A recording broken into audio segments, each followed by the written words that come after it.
Friends, if you're looking for real old school laughs, you're in for a treat because we've got them right here. Flip City Magazine. Remember Mad Magazine? Then it went woke? Well, don't worry. Flip City has no chance of going woke. That's right. 4 times a year, you'll get an actual printed magazine full of jokes, stories, comics, and more, all about today's pop culture, entertainment, and woke politics. Flip City takes terrible entertainment trends we love to hate with hilarious parodies of Lord of the Rings, Stranger Things, The Walking Dead, Star Trek, Hunters, and more. Trust me when I say there is nothing else like Flip City on the market. So subscribe today. It will be delivered in print, or you can even get it digitally if you're one of those wacky Zoomers. Either way, follow our link and sign up today, and if you put in midnight, you get an extra 10% off. Check out Flip City Magazine today.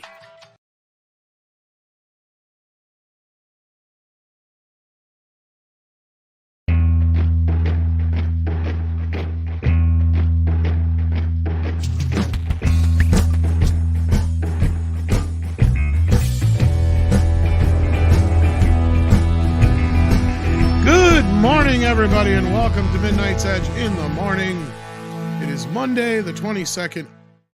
Welcome, everybody, to the program. We have the boss man, Andre, here. How you doing? I'm doing excellent. Greetings, everyone, and welcome to the final week of April. And oh, no, I take it back. It's the second final. But, yeah, anyway, glad you're here. I was going to say, I think there's we'll have one more show in April at the end of next week. But we got 2 more shows, technically. But anyway. We also have Culture Casino with us. How you doing? I'm good. Good morning, everybody. Good to see you. Lovely way to start a Monday. Indeed.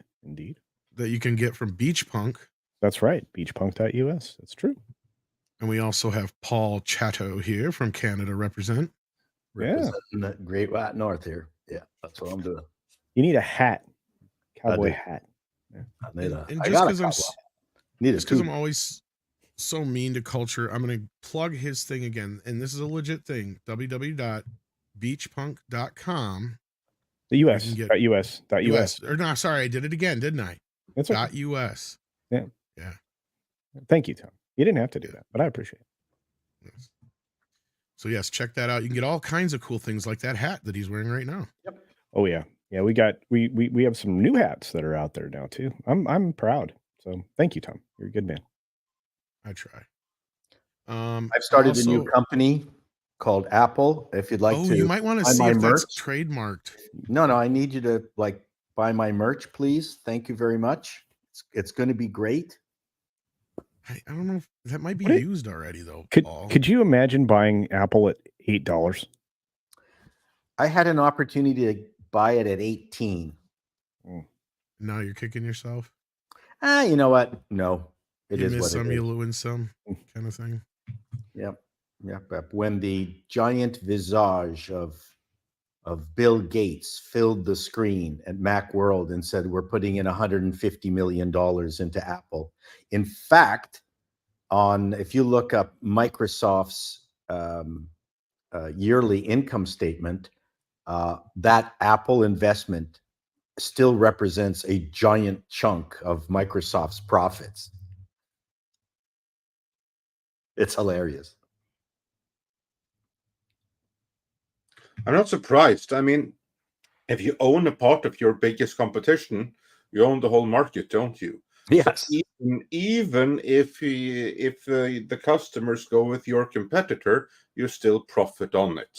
One can argue how much of a competition situation that is when you have that kind of thing. But hey, just look at BlackRock, Vanguard, and State Street. Those 3 companies own a little bit of literally absolutely everything on the planet, more or less. So no matter what you buy, going to fill up someone's coffers that way. So that's true. I think Microsoft right now is the biggest company in the world based on market cap. Probably. That sounds about right. At least of companies that we would have heard about.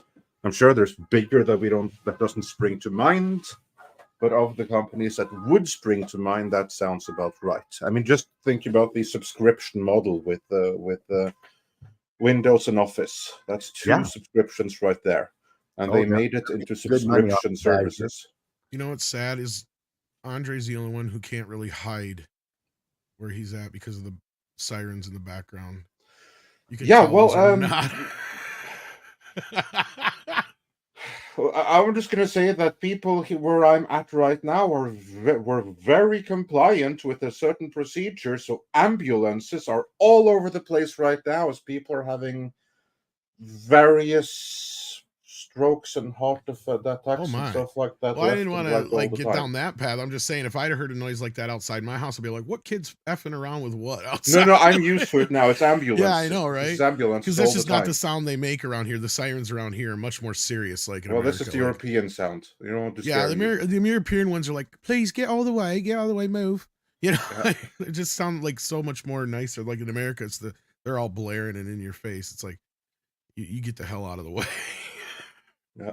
Pretty much. No, this is more of a gentle suggestion to please move. Exactly. That's what I was getting at. Yes. Yeah. It's not a very manly side, and let's put it that way. Yeah, we got ones that go get out of the way, like basically, like yeah. Anyway, let's see what you guys are talking about out there. We got Hyperguyver sending in 2 buckarooninos and says, "Great nut fixes threatening with us with more Snyder." Yeah. Or Cinder. Really? Yeah, he's got some other movie they're working on now, plus the whole talking about 6 movies for Rebel Moon crap. I don't remember what his new one's called now, but it's the Scarred one or Scargiver or something. No. He's got a whole nother second one. Oh, okay. Yeah. No, he's got another thing he's coming up with here next. I'm trying to find the name of it here. I'm looking for Culture Casino's review. Twilight of the Gods. Hyperguyver tagged me in this morning. Yeah. You know what's really funny is that Script Doctor and I have been writing quite a lot together of late, and we would never, in a million years, let either of us get away with the Rebel Moon stuff. Like, first of all, I wouldn't be able to write the first draft the way they wrote it. It's not my style, but even so, it's just so horrible. Well, I think Script Doctor found the best clip of him is when he says that he wanted it to be 7 Samurai meets Star Wars in space. Right. Yeah. It's like, moron, Star Wars is already in space. Like, what the hell? Nobody could ever accuse him of thinking out something he says aloud ahead of time. But I am very excited to not watch Twilight of the Gods as well.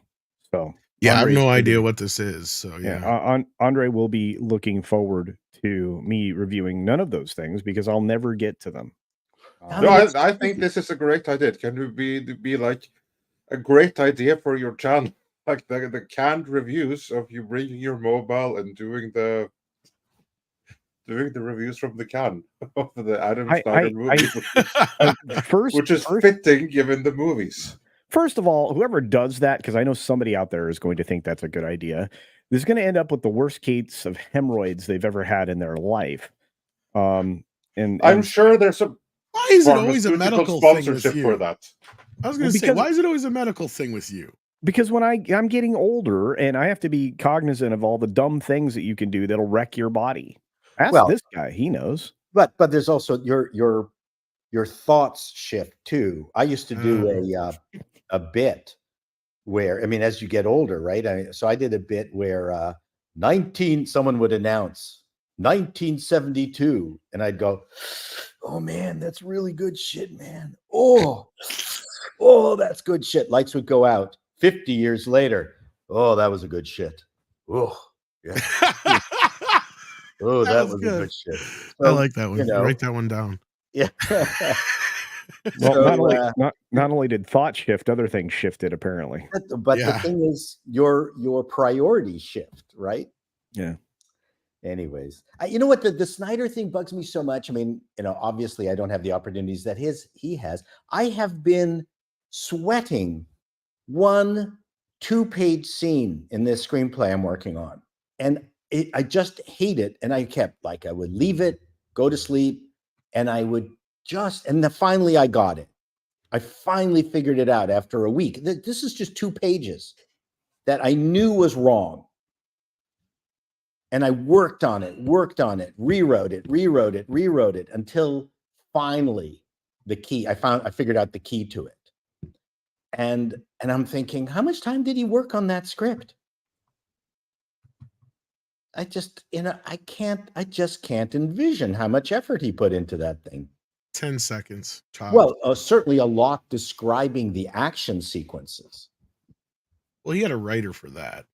Perhaps. It's so stupid. It is the dumbest show. Like, it is a galactic fleet of planet destroyers are concerned about an acre of wheat growing dirt on some planet in the middle of nowhere. And look, I'm not trying to knock anybody who likes Snyder's style. I'm not going to say he can't be a visual director. No, he just shouldn't be allowed to write a script. At the end of the day, anybody who can't deny that he is basically Michael Bay and J.J. Abrams had a baby, then I really don't know what else to do, because it's like he thinks he's more important than he is. That's the problem. Perhaps, it's one thing for fans to think that. A fan can think that, right? Fan comes from the word fanatic. That's okay.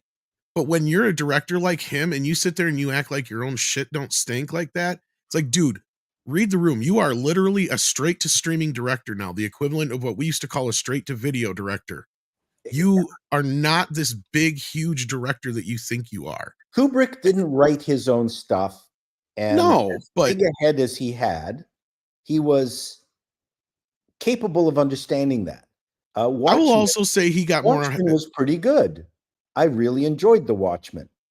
Well, Snyder's one of those, if you give him a blueprint, he's great. Right? Watchmen had a hell of a blueprint. 300 had a hell of a blueprint. Yeah. Etc. But like Kubrick, even he got a little full of himself near the end there. I'll say Kubrick's worst movies were his last couple ones, because Full Metal Jacket, amazing until halfway through. Then it turns into a completely different movie. And you're like, wait a minute here. Your climax is in the middle of your movie. Like, what are you doing?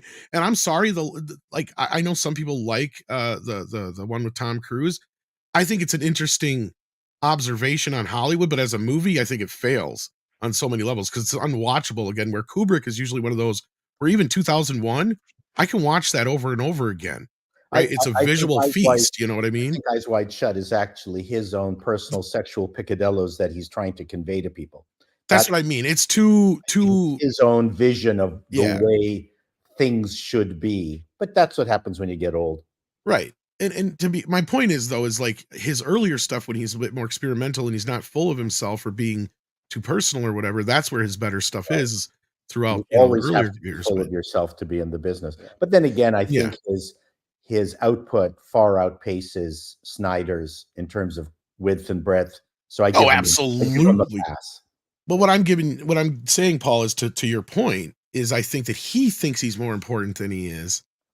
And really, a lot of these movies, like what he came up with is nothing new, right? I made a joke little thing where basically all he did was remake Battle Beyond the Stars. And he's acting like he's, rewrote the code or something. Well, when you're given that much power and confidence, then you're going to go with the flow, right? We're only human beings, right? If you're being praised, then you're going to accept the praise, and he's going to have a bunch of fart catchers around him telling him how great he is. I've seen it. So we're just humans. We're going to believe. And the star example of that, to your point, Paul, is actually Kevin Smith, who basically came out and detailed how his handlers around him had done just that. They had praised him so much for Masters of the Universe Revelation Season 1 and told him, no, it's just algorithm stuff, like all this negativity. Don't listen to that. Don't listen to reality. Just focus on our little circle right here and what we tell you. So he inadvertently revealed exactly what's going on. And as for Kubrick, I agree. He's the perfect example of that, because his arguably absolutely best movies, like 2001, like The Shining, they're based on pre-existing books where he saw something, he was really fascinated with the story, and he knew exactly how he could tell this story and make it his, and make it in his point of view better, and to someone that's saw in the comments. Yes, there absolutely is a story in 2001: A Space Odyssey. Oh yeah. It's just you have to really pay attention to it because it's visually communicated more so than in words, and that's Sadly, why it helps to makes have it much 2010 too as well, Andre, to help you kind of re-evaluate it as well. absolutely.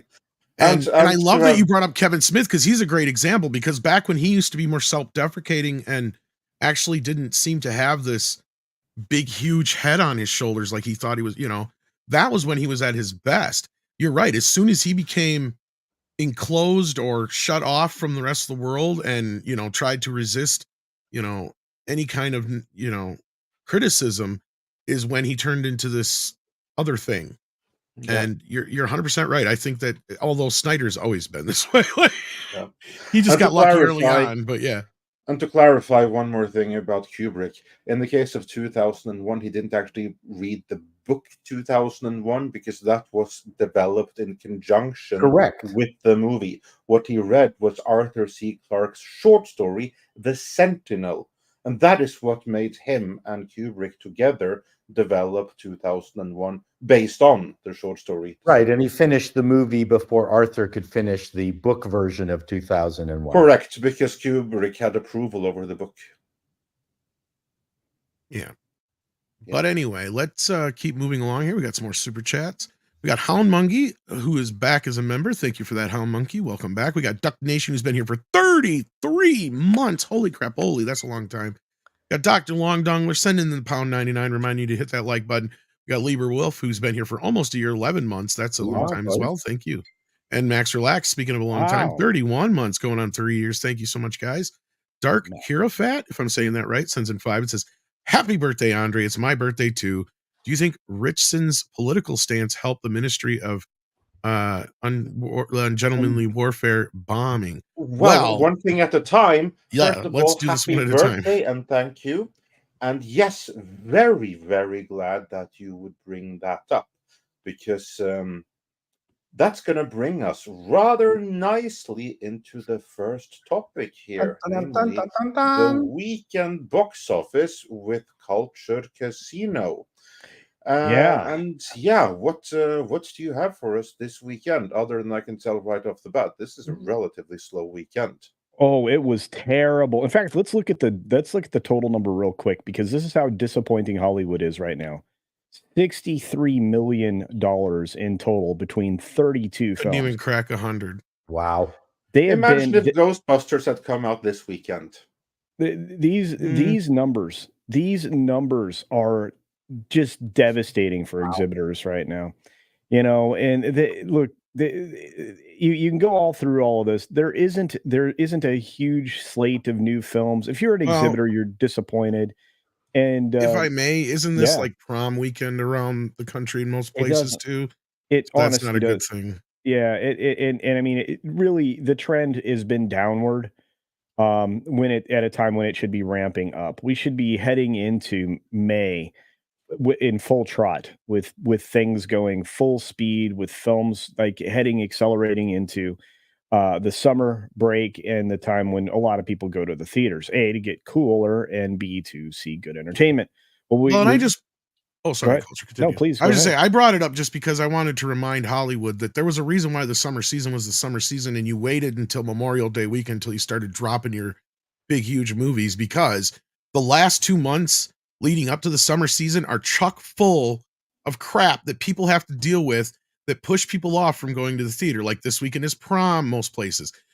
In the next coming weeks, you're going to have tons and tons of graduations and other things coming up. People start planning weddings in the spring and stuff like that. So this is a horrible time to open a movie. Like it always has been. I don't know why other than just because there happen to have been movies in the past that got people out to do things. Plus, I think they got used to like the era where between 2001 and with COVID, where people didn't travel as much for a while, but people had gotten used to that again up until COVID. And now they tried to keep us back at home, but now I don't want to go too deep down that path. But at the same time, I think the bigger problem here is we don't have nothing that people want to see. I don't see anything on this list that isn't a few weeks old that anybody really that would get anybody's butts in the seats. Really, that's my main observation. What do you guys think? Let's Culture continue with the numbers and the movies. When we go, Yeah, we'll start off with what I would think would be a surprise, Andre, in that Civil War retained first place despite being, not even a great, good, decent film. It still managed to bring in 11 million. Now that could have a lot to do with the fact that it's in almost 4,000 theaters, adding to its theater count. But its per theater average may have suffered for that at $2,800. Abigail, a horror film that I've seen that I'm releasing a review on in an hour and a half, was a kind of a fun little humorous horror film. And it brought in a lot of people, including in my theater, to the tune of $10.2 million. Again, 600 less theaters or so, or 550 theaters or less than Civil War. So it did pretty well per theater average at $3,000 in its first week.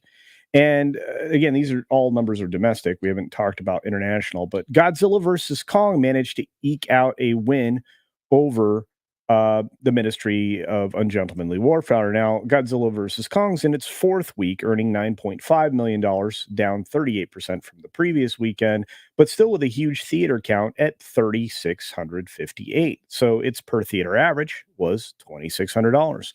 And in fourth place, because I always like to talk about the 5 top films, the Ministry of Ungentlemanly Warfare, it made about $9,025,000, but in a handicapped number of theaters, 2,845 total, bringing its per theater average to $3,172. Pretty good per theater average, I would say. And rounding out the top 5 is a Crunchyroll film. This is how bad the weekend was, right? Spy X Family Code White. Now, I'm not saying that this anime. I'm not saying this is bad in any way. In fact, I love anime. You know that. But in its 2,000 theaters, mind you, 2009 theaters, it earned $4.8 million with a $2,400 per theater. That's the one I would say is the winner of the weekend if you look at the per theater average right there. Yeah, it was very... That, and there's another one that kind of stuck out to me. Shrek 2. Oh, that's way down at the bottom. Yeah, but still, that's a 20th anniversary re-release, and it comes in at 11th place. Yep. That's just kind of going to the point of what Andre was saying about how lackluster these choices are for films. I think the only reason Dune dropped out how it did is because it's now on streaming. Sorry, Andre, go ahead. Yeah, well, and Dune also crossed 700 million this weekend, which is decent. But Culture Shrek 2 did more than 500 million this week. Isn't that 500,000 in the same vicinity or more than what the Pixar re-releases did recently? Yep. You know, the ones that went straight to Disney Plus. You mean Luca and Turning Red and Soul and those? I think it outgrossed all those put together, Andre. I think if I remember correctly, weren't those in like the 260 range, 260 to 300 range? They were horrible. I don't remember. Yeah, so the numbers were very poor, but the fact that Shrek 2 came out and kind of spanked the box office in 11th place was a little impressive, I think. I don't know. Should a film that's celebrating a 20th anniversary actually do $500,000 on a weekend? But I'm glad they did that. They should be doing stuff like that. Oh, I agree with you. But it was the 60th anniversary of Casablanca. We should be in the business of celebrating film. And I'm all for that. Let me suggest there are some good ones coming up too, but go ahead. Sorry. No. I want to add to that, Tom. I want to suggest that if you look at the per theater average and how many theaters Shrek 2 did very well. It did incredibly well. Now imagine you multiply that times 4, give it the same, because give it the same as Monkey Man, which is also a Universal release, which I don't know why they bought, but anyway, it kicks the crap out of a lot of these films. If you just doubled if you doubled up or quadrupled up the number of theaters, I suspect. And it didn't even have any advertising on top. Yeah. You have imagine having 2,400 theaters with Shrek 2 and a little bit of advertising. You think that, do you think the number quadruples? Do you think that you can rely on that? Yeah. And I say that because Shrek 2 is the more popular of all the films. I think because you got Puss in Boots and all that stuff in it. Yeah. Yeah. So Um, with the top 5, though, we were having an argument backstage. I wouldn't say it was an argument. I would say I made a point. It may be a little bit of a hot take, but Yeah. I think that there's an argument to be made for it. Okay. And that is that here we are now with another Henry Cavill led film, and you could argue that this is even a worse bomb than his last one was, the spy one, because he technically wasn't even the star of that, even though they sold it like he was Man the from star. Uncle. And you have that's way back when. I'm talking about the one that he just had A come Man out. from Uncle didn't do well either. Is I think. Yeah, no. Yeah, I can't even think of the damn name of it. The one with Ron Howard's daughter in it, Argyle. Yeah, the one That where he one did. plays a fictitious character. Yeah, he wasn't really in that movie. It doesn't matter. They sold it like he They was. sold it like he was. He had a weird. My haircut. point was, and I made this point on He had Twitter, a house party haircut. and that is that Henry Cavill is not the movie star that everybody thinks he is, because he did not help sell this movie at all. Now, we were having a bit of a debate on, the box office, because you're not wrong. 3,000 on the screen average side of things, it did kind of win over Godzilla X Kong, and I think if it had similar screens, it probably would have done just as well, but it still would have only done third place at best, is my point. So at this point, I think it's kind of safe to say that you can't bank on Cavill to sell your movie. Yeah. And if I may, about one thing about that, that's not a slight against Cavil, because I agree. No, none at all. Bank on him to sell movies, but then again, you can't bank on anyone to sell movies this day and age. I would argue you have Timothy Chalamet, you have Jenna Ortega, you have Ryan Reynolds. You have 5 like people, but Henry Cavill ain't among them. He will sell provided that everything else clicks. If you have a movie where you have everything else that really clicks and it's going to be a hit anyway, then he's yet an additional reason to see the movie, because he does have a fan base. But his fan base isn't enough to make a movie a hit just because he's in it. We've seen a couple of examples of that now, especially if that movie also has Alan Ritchson, who is self-imploding these days right now for some weird reason. I mean, at this point, he better not be Batman. Well, I think he just did the metaphorical version of walking in front of a courthouse and lighting himself on fire, but it's fun. I pay attention to what the per theater count is, what the per theater earnings are, et cetera, because it matters in the general math of things. It also matters in what the promotion looks like for any of these films. I mean, one of the biggest promotion campaigns that we've seen recently was Godzilla X Kong, New Empire, and Ghostbusters Frozen Empire. Those had huge campaigns. And, I would have anticipated that Godzilla, with 3,658 theaters, would be able to earn more than $9.5 million with the theater count. It didn't. It did manage to eke out a win over Ministry of Gentlemanly Warfare, but that was basically a Sunday. That's what did it. More people went to see that on Sunday than anything else, which I don't know, doesn't make a lot of sense. But word of mouth might help the movie. I'm not saying that, but no, but I like to put it in proper context, because again, Ungentlemanly Warfare rated R, Godzilla X Kong rated PG. PG-13, but yeah. Well, let's put it this way then, because I agree with the context and the rated R. What's the budget for the Ministry on Ungentlemanly Warfare?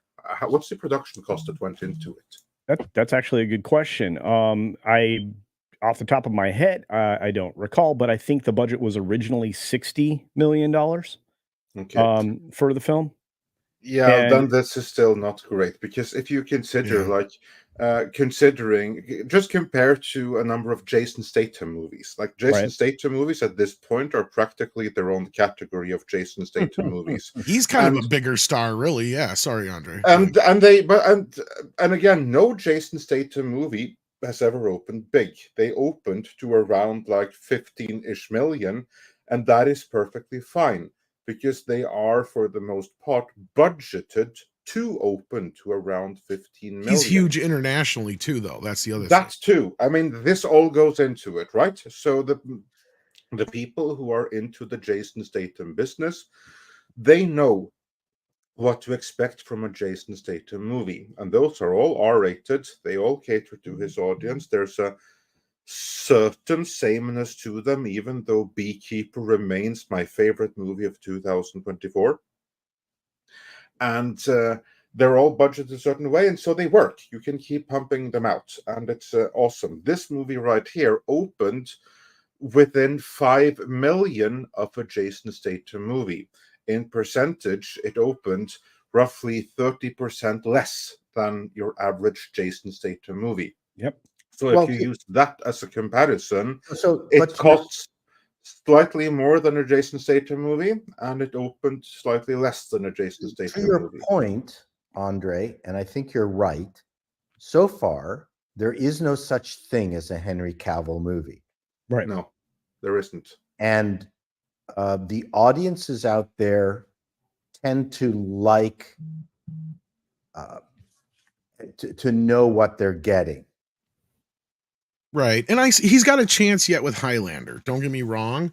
But even Highlander is not something that the problem is it's yet another version. It's another, yes. And I know where you're coming from. And that's kind of where I was headed to, is here's the thing, though, is you even have some other people. And this is where I'll argue, like Timothée Chalamet, where Wonka shouldn't have been a huge hit that it was.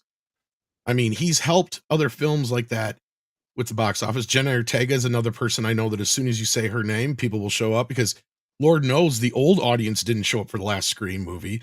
That was all the young people who were interested in coming to see her. Yeah. That was why they showed up. And that is what to me sells somebody as a movie star. And I love that Andre brought up Statham, because he does have his own brand. See, a movie star has his own brand. And I don't know if Cavill has established that yet. I think you're right. I think it's better to categorize an individual as someone who can open a movie. Don't call him a movie star. It's actually a misnomer. It is, and it's a little bit out of date. I agree. Someone who sells tickets. Someone who sells tickets, and they brings them in on the first weekend, and then the movie itself will sink or swim on the quality of the movie. So, yes, we are royally bereft of individuals like Randolph Scott, Cary Grant, Humphrey Bogart, even Doris Day. Doris Day was a huge movie opener. Like almost every movie she was in. For anybody who's born in the last 2-3 decades, I was about to say Ben Affleck. Ben Affleck and Angelina Jolie, stuff like that. He used to be able to. Angela Jolie, maybe not against some people. Early 2000s, she was. That's what I'm saying. I'm talking about attached to Leonardo DiCaprio. Emily Blunt. Would you say that Emily Blunt could open a movie? No, she never could have. No. Keanu Reeves is probably one of the last ones that is still around too. But even he had his. Can he open a movie? Okay. Stallone and Schwarzenegger were the last true worldwide movie stars, like other than Will Smith, maybe, I suppose. And okay. And no, this all serves, like, this conversation is fantastic because I get to say something I like to say regularly. Go for it. Emily Blunt can't open a film, and neither can The Rock. And then they got together and did Jungle Cruise and failed to open that as well. Yeah. So that tells you that they're not movie stars. Exactly. Well, The Rock is a great example of what I'm getting at here. Look, people like him, and this is not. And I have no shots at him. No, it's just the simple fact that he has had more than enough opportunities to open films on his own. And outside of any of the Fast and the Furious films or movies where he comes in a sequel, none of those films where he is the star have been big box office hits. He is listening to this stream, by the way. He probably is. I know. And this is probably why he went back to wrestling, because he's become aware of this now, because Black Adam is his highest grossing film and it's considered a flop, right? You go back to otherwise his biggest films have been the San Andreas one and the Skyline one, or whatever the one. Jumanji.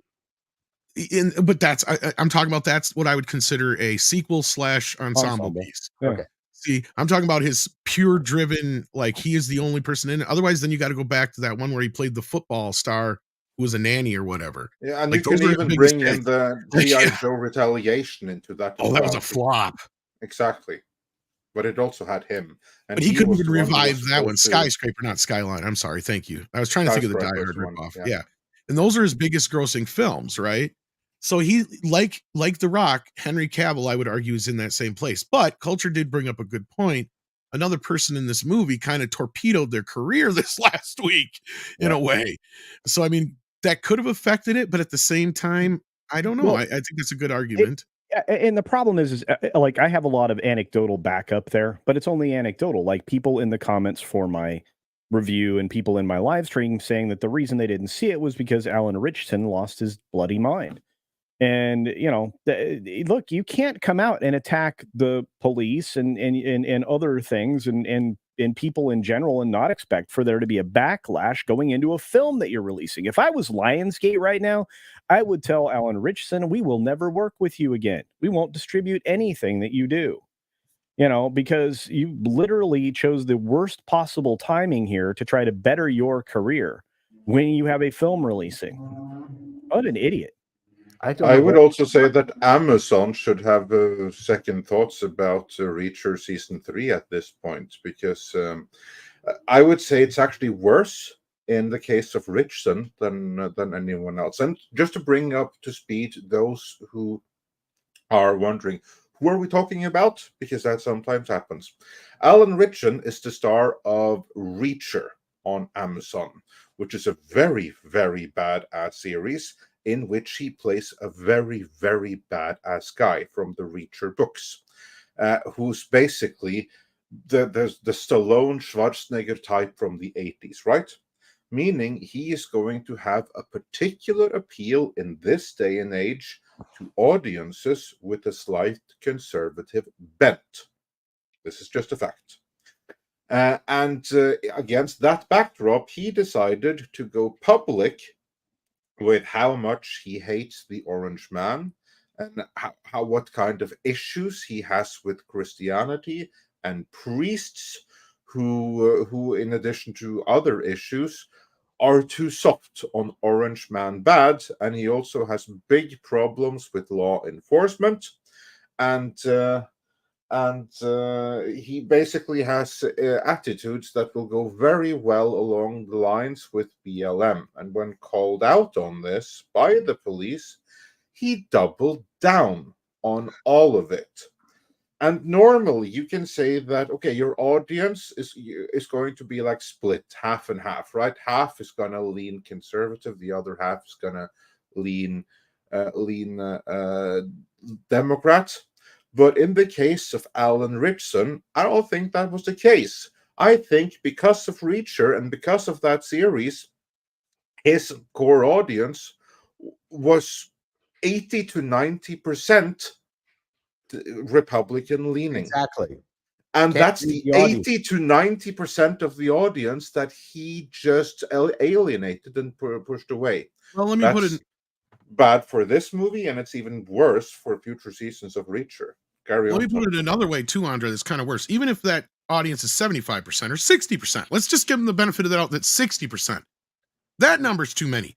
But the other part is he went and pissed off an entire community of people in the police community, and they're mixed. They're not just Republican; they're Democrat and other. But yeah, maybe they lean more conservative. But we don't know that, right? We don't know that. So you just pissed off a whole bunch of people. And I'll tell you, the other thing is, and this is coming from somebody who has, family members that are cops. His take on the whole thing was so bad. So bad. Like he's talking and acting like, cops just run around shooting people willy-nilly. And then they just go back to work like they do in movies. It's like, that's not how the real world works, man. Like he had such a horrible take, and then doubling down on it was even worse. Especially like you said, the show is about a vigilante, former military police officer. Like, you idiot. It would be like if, what's his face from The Punisher come out and said a bunch of damning things about the military or police. And he knows better because he knows they're on his side. Or they love that character, right? Exactly, because John Bernthal is the one you're referring to, and he's smart enough to realize that military and law enforcement are going to be included among the core audience of The Punisher, so he cannot do anything to alienate them. So probably he's genuine and he means his love for them, but even so, he has a job to maintain his audience by maintaining a certain persona.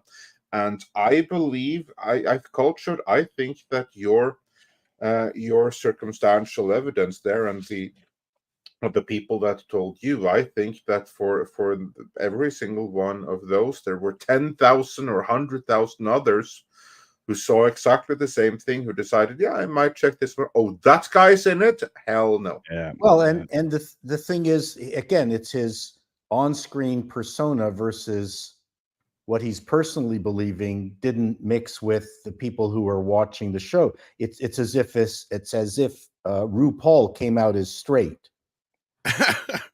Yeah. Well, It's just- you got a point there, but I don't know.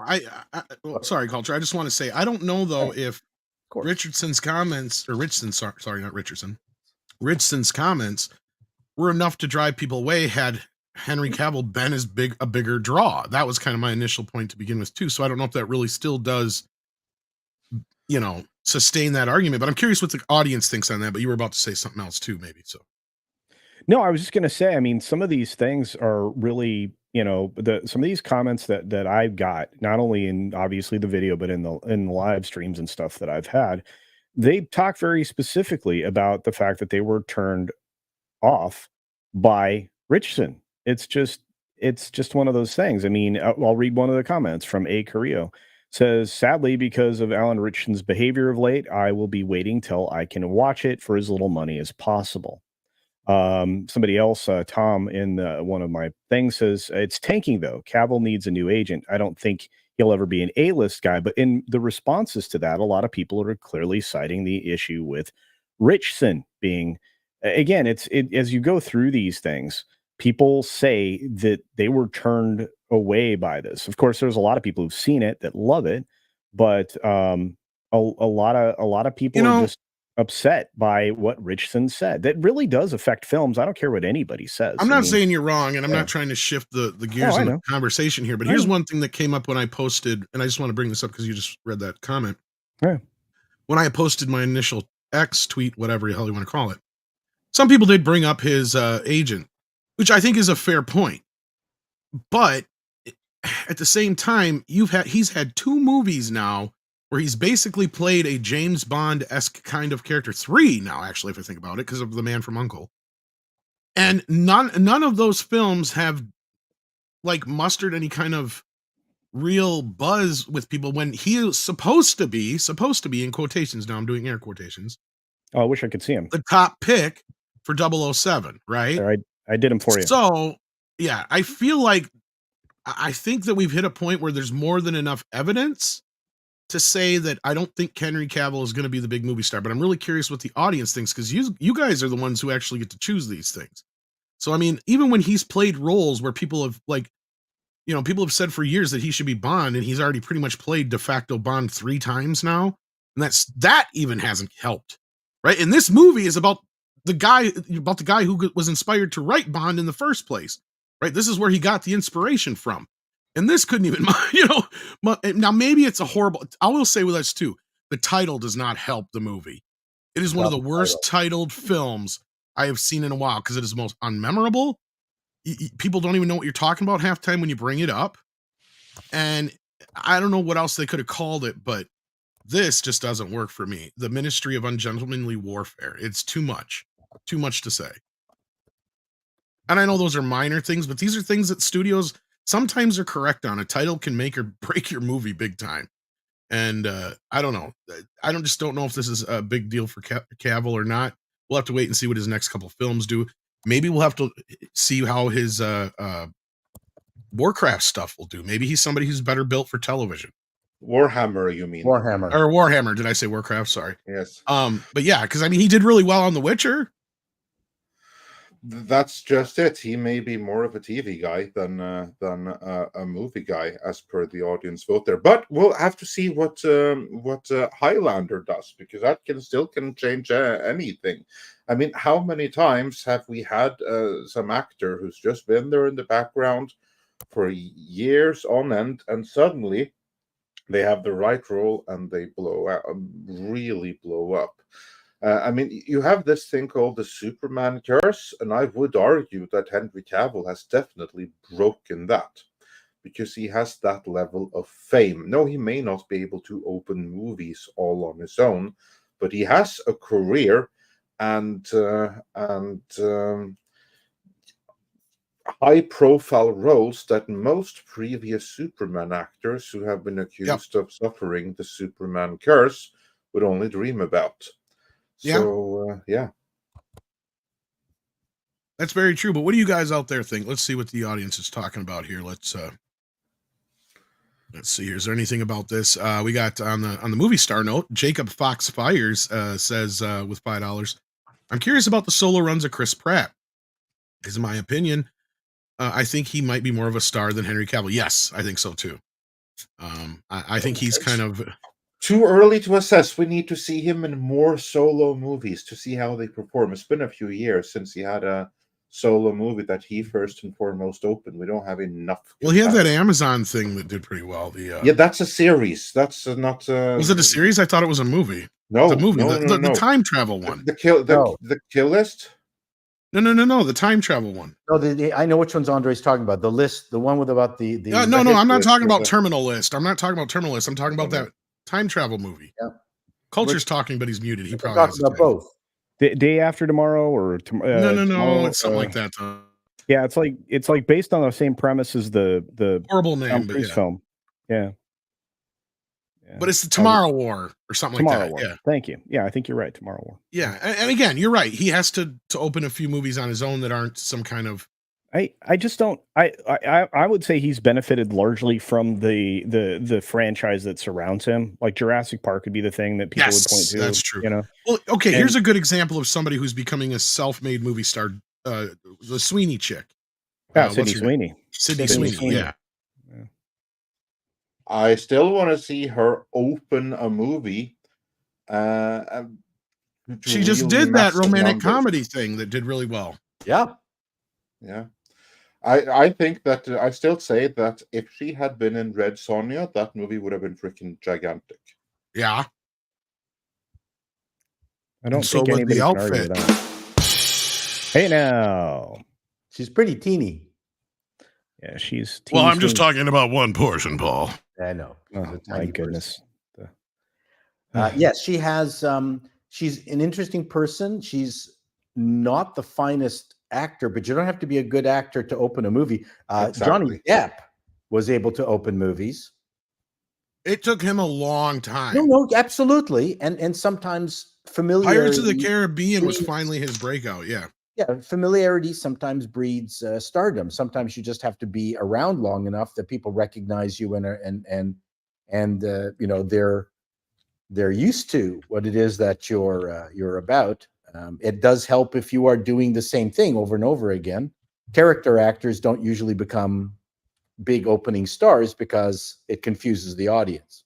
Well, you have an actor like Robert De Niro, and then you have a movie star like Arnold Schwarzenegger, right? Like there's your, you know. Yes. Yeah. Robert De Niro would open a movie for his fans. Exactly. He can open a gangster pick. He can do certain things like a Meet the Fockers or something like that.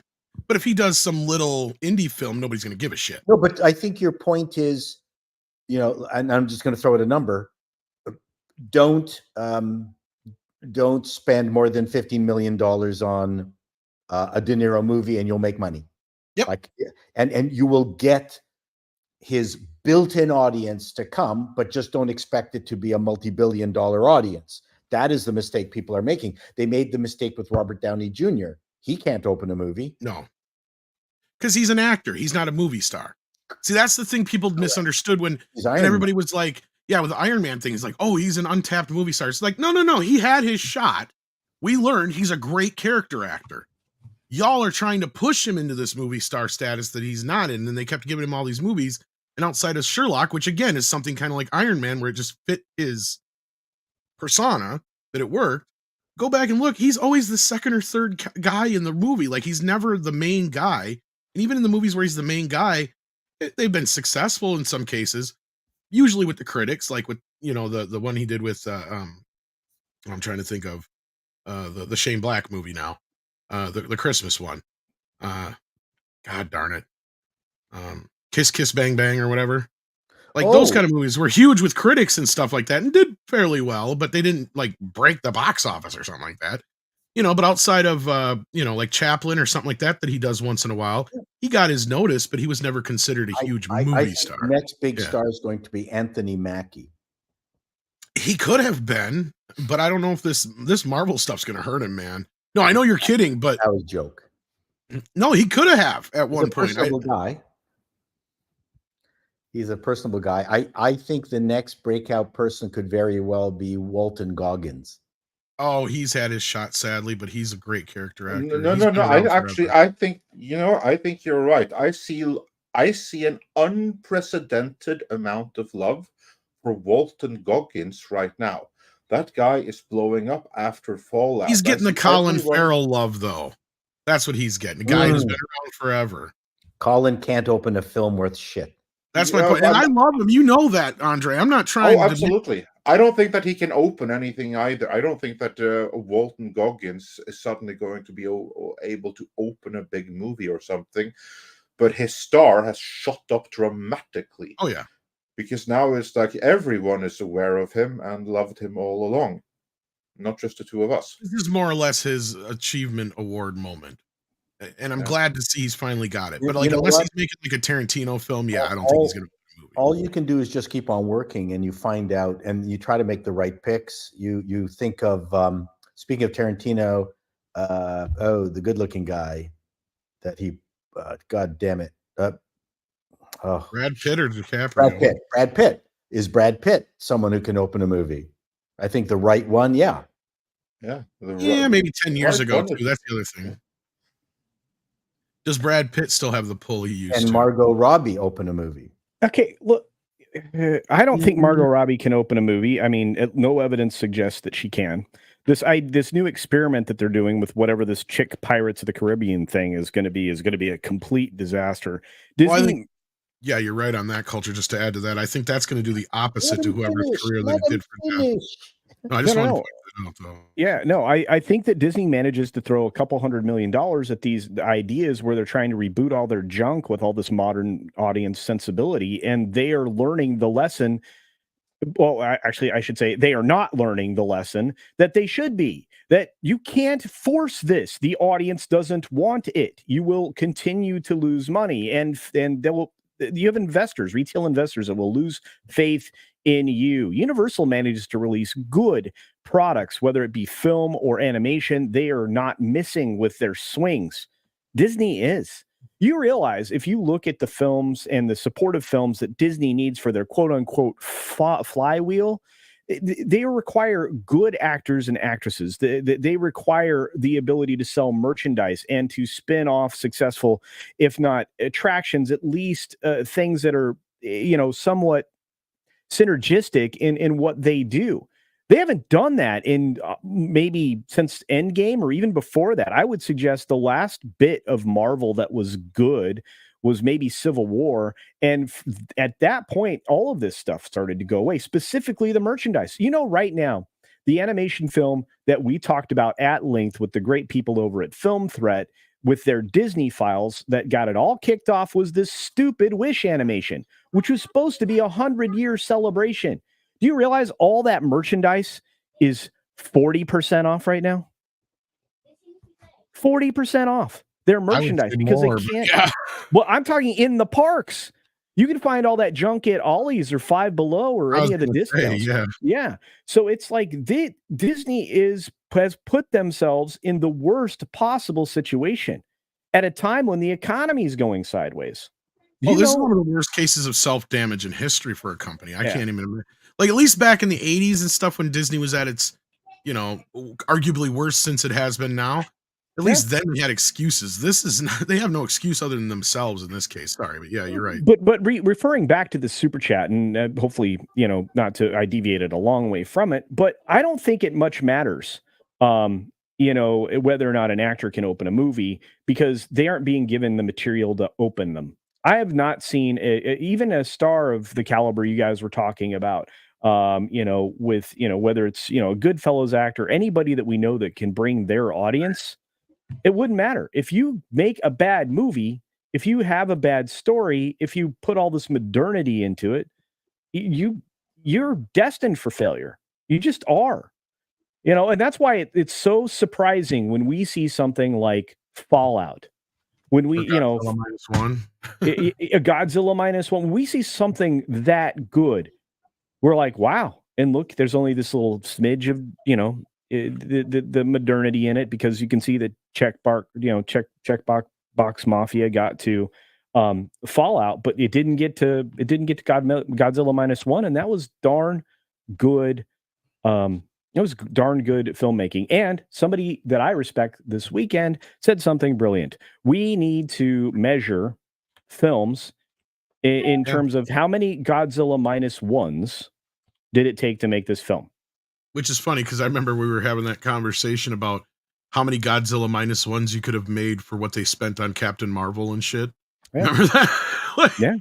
So I'm glad. Yeah, I it's true. originally made that joke, but it's Yeah. okay. I can. We I all can go on. had the conversation, was my point. But anyway, yeah, like this whole thing is kind of silly where Hollywood is at right now. And I can't argue that, because I watched like The Departed this last week, and then I watched shit this last weekend like Strays.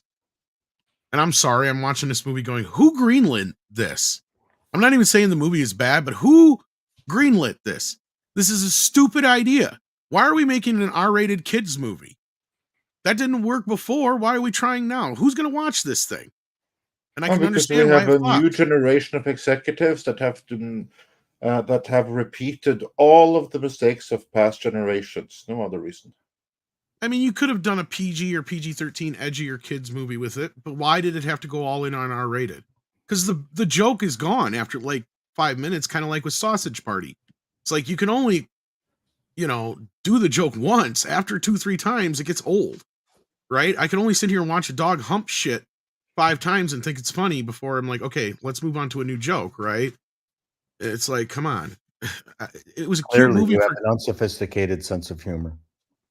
It was a cute movie. That's what pissed me off, is like, you could have done this to where it could have been family friendly. Like, I don't understand these ratings sometimes for these movies, or what audience they're making them for. And that kind of segues us into the next topic, actually, if you want to go there, Andre, because let's do a couple of super chats pertaining to this, and then let's get into the R rating movie. On the box office side of things, Lance Corporal Waffles suggests checking out Spy X Family. It's great, mostly wholesome. There you go. Speaking of, and then Iron Man, the Mexican Iron Man, that is, Paul said here he went to see Godzilla Kong with my kid, and I loved it. And I took Paulie recommendation and saw The Long Game and loved it. So yeah, there you go. There's 2 more recommendations. Obviously, if you could still see any of those films. Long Game is in limited release. I was gonna say that's pretty limited, yeah. Because that didn't even pop up in the top 20, did it? Or did it? Culture? No, I did not see it anywhere close to the top 10, let alone the top 20. But actually, what's funny is I'm actually going to be reviewing that movie this week. So yeah. And then Doll Life Dan saw the Spy Family movie in IMAX yesterday. Hard recommend. It even stands alone if you haven't seen the TV show or watched it. So there you go. Yep, the TV show is the anime is fantastic. Oh, that's the one I saw the advertisement for. I couldn't remember the name of, if you guys remember, but doubtful. But yeah. It's, you know what? Spy Family is one of those products that could only have been made outside of North America. It has such a weird take on so many things that you're able to accept it and just really, really enjoy it. You know, like a young orphan daughter that can read minds, who gets a dog that can see into the future. So she's able to see into the future because she can read the mind of her dog. I mean, you go, okay, that's preposterous, but you just love the characters so much. It all makes sense. And then you got the husband who is a super spy who doesn't know that his wife is an assassin. She doesn't know that her brother. I hate it when that happens. Her brother is an assassin for the opposite side. Oh, geez. You know?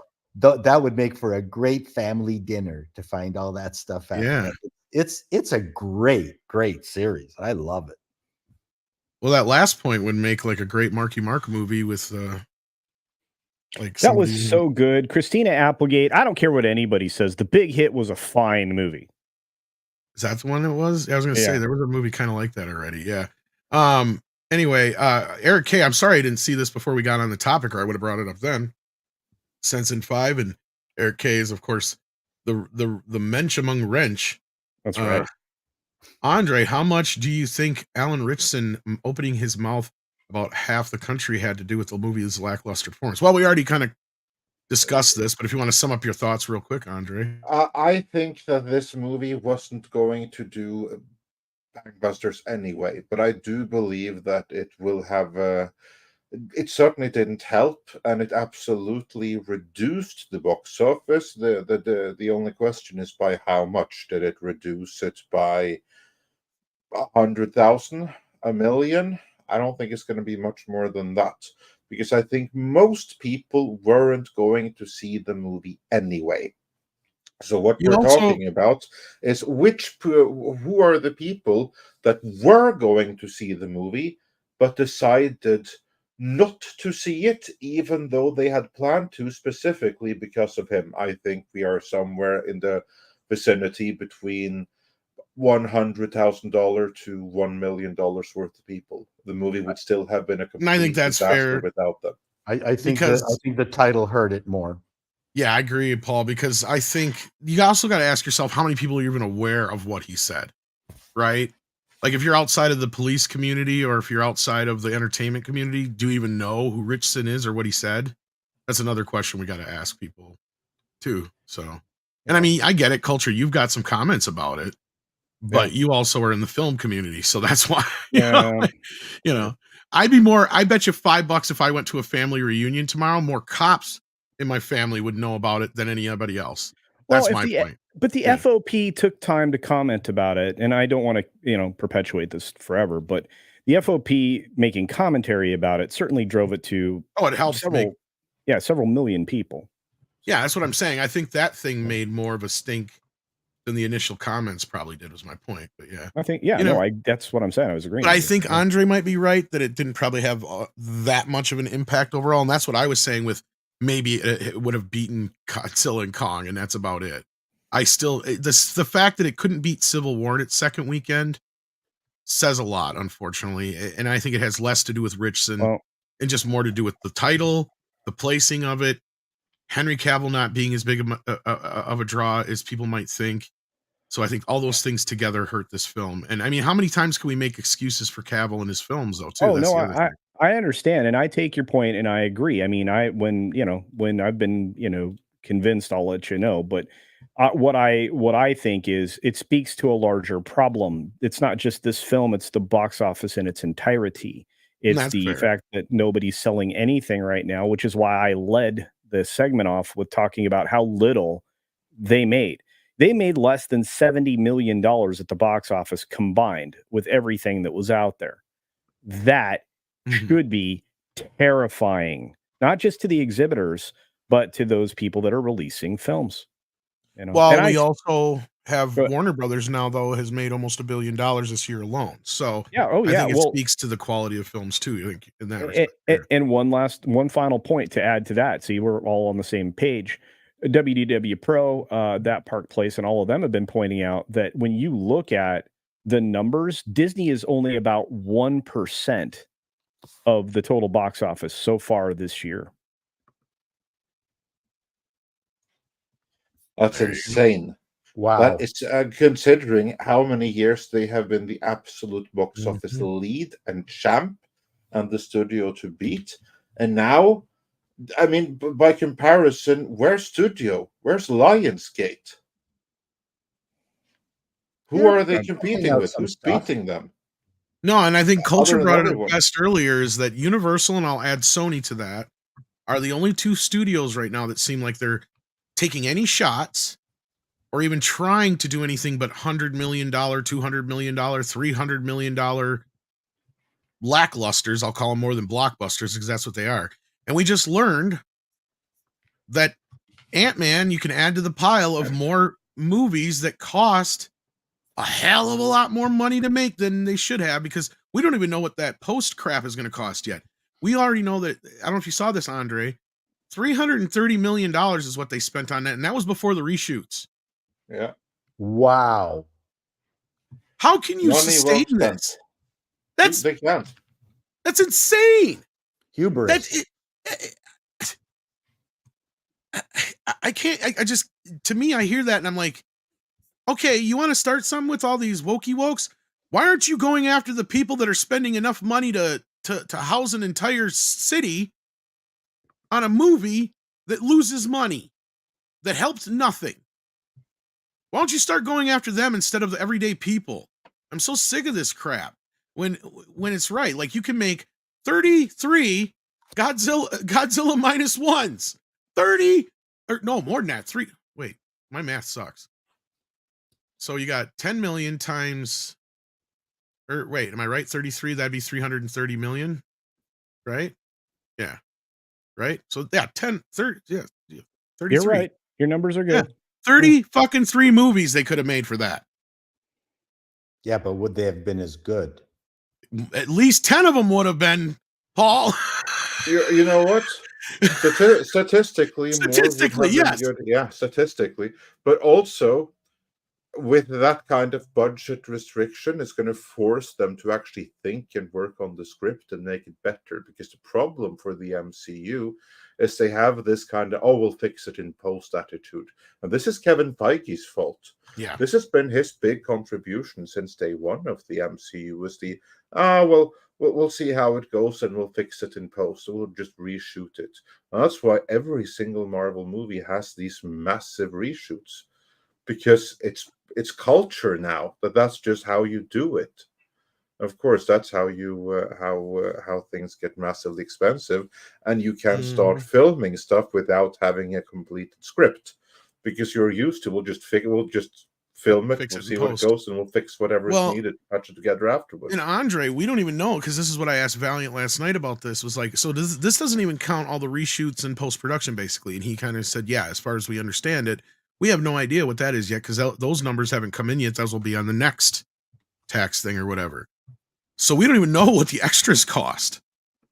So this is just the main production. And it's like, so each one of these Disney movies now we're learning.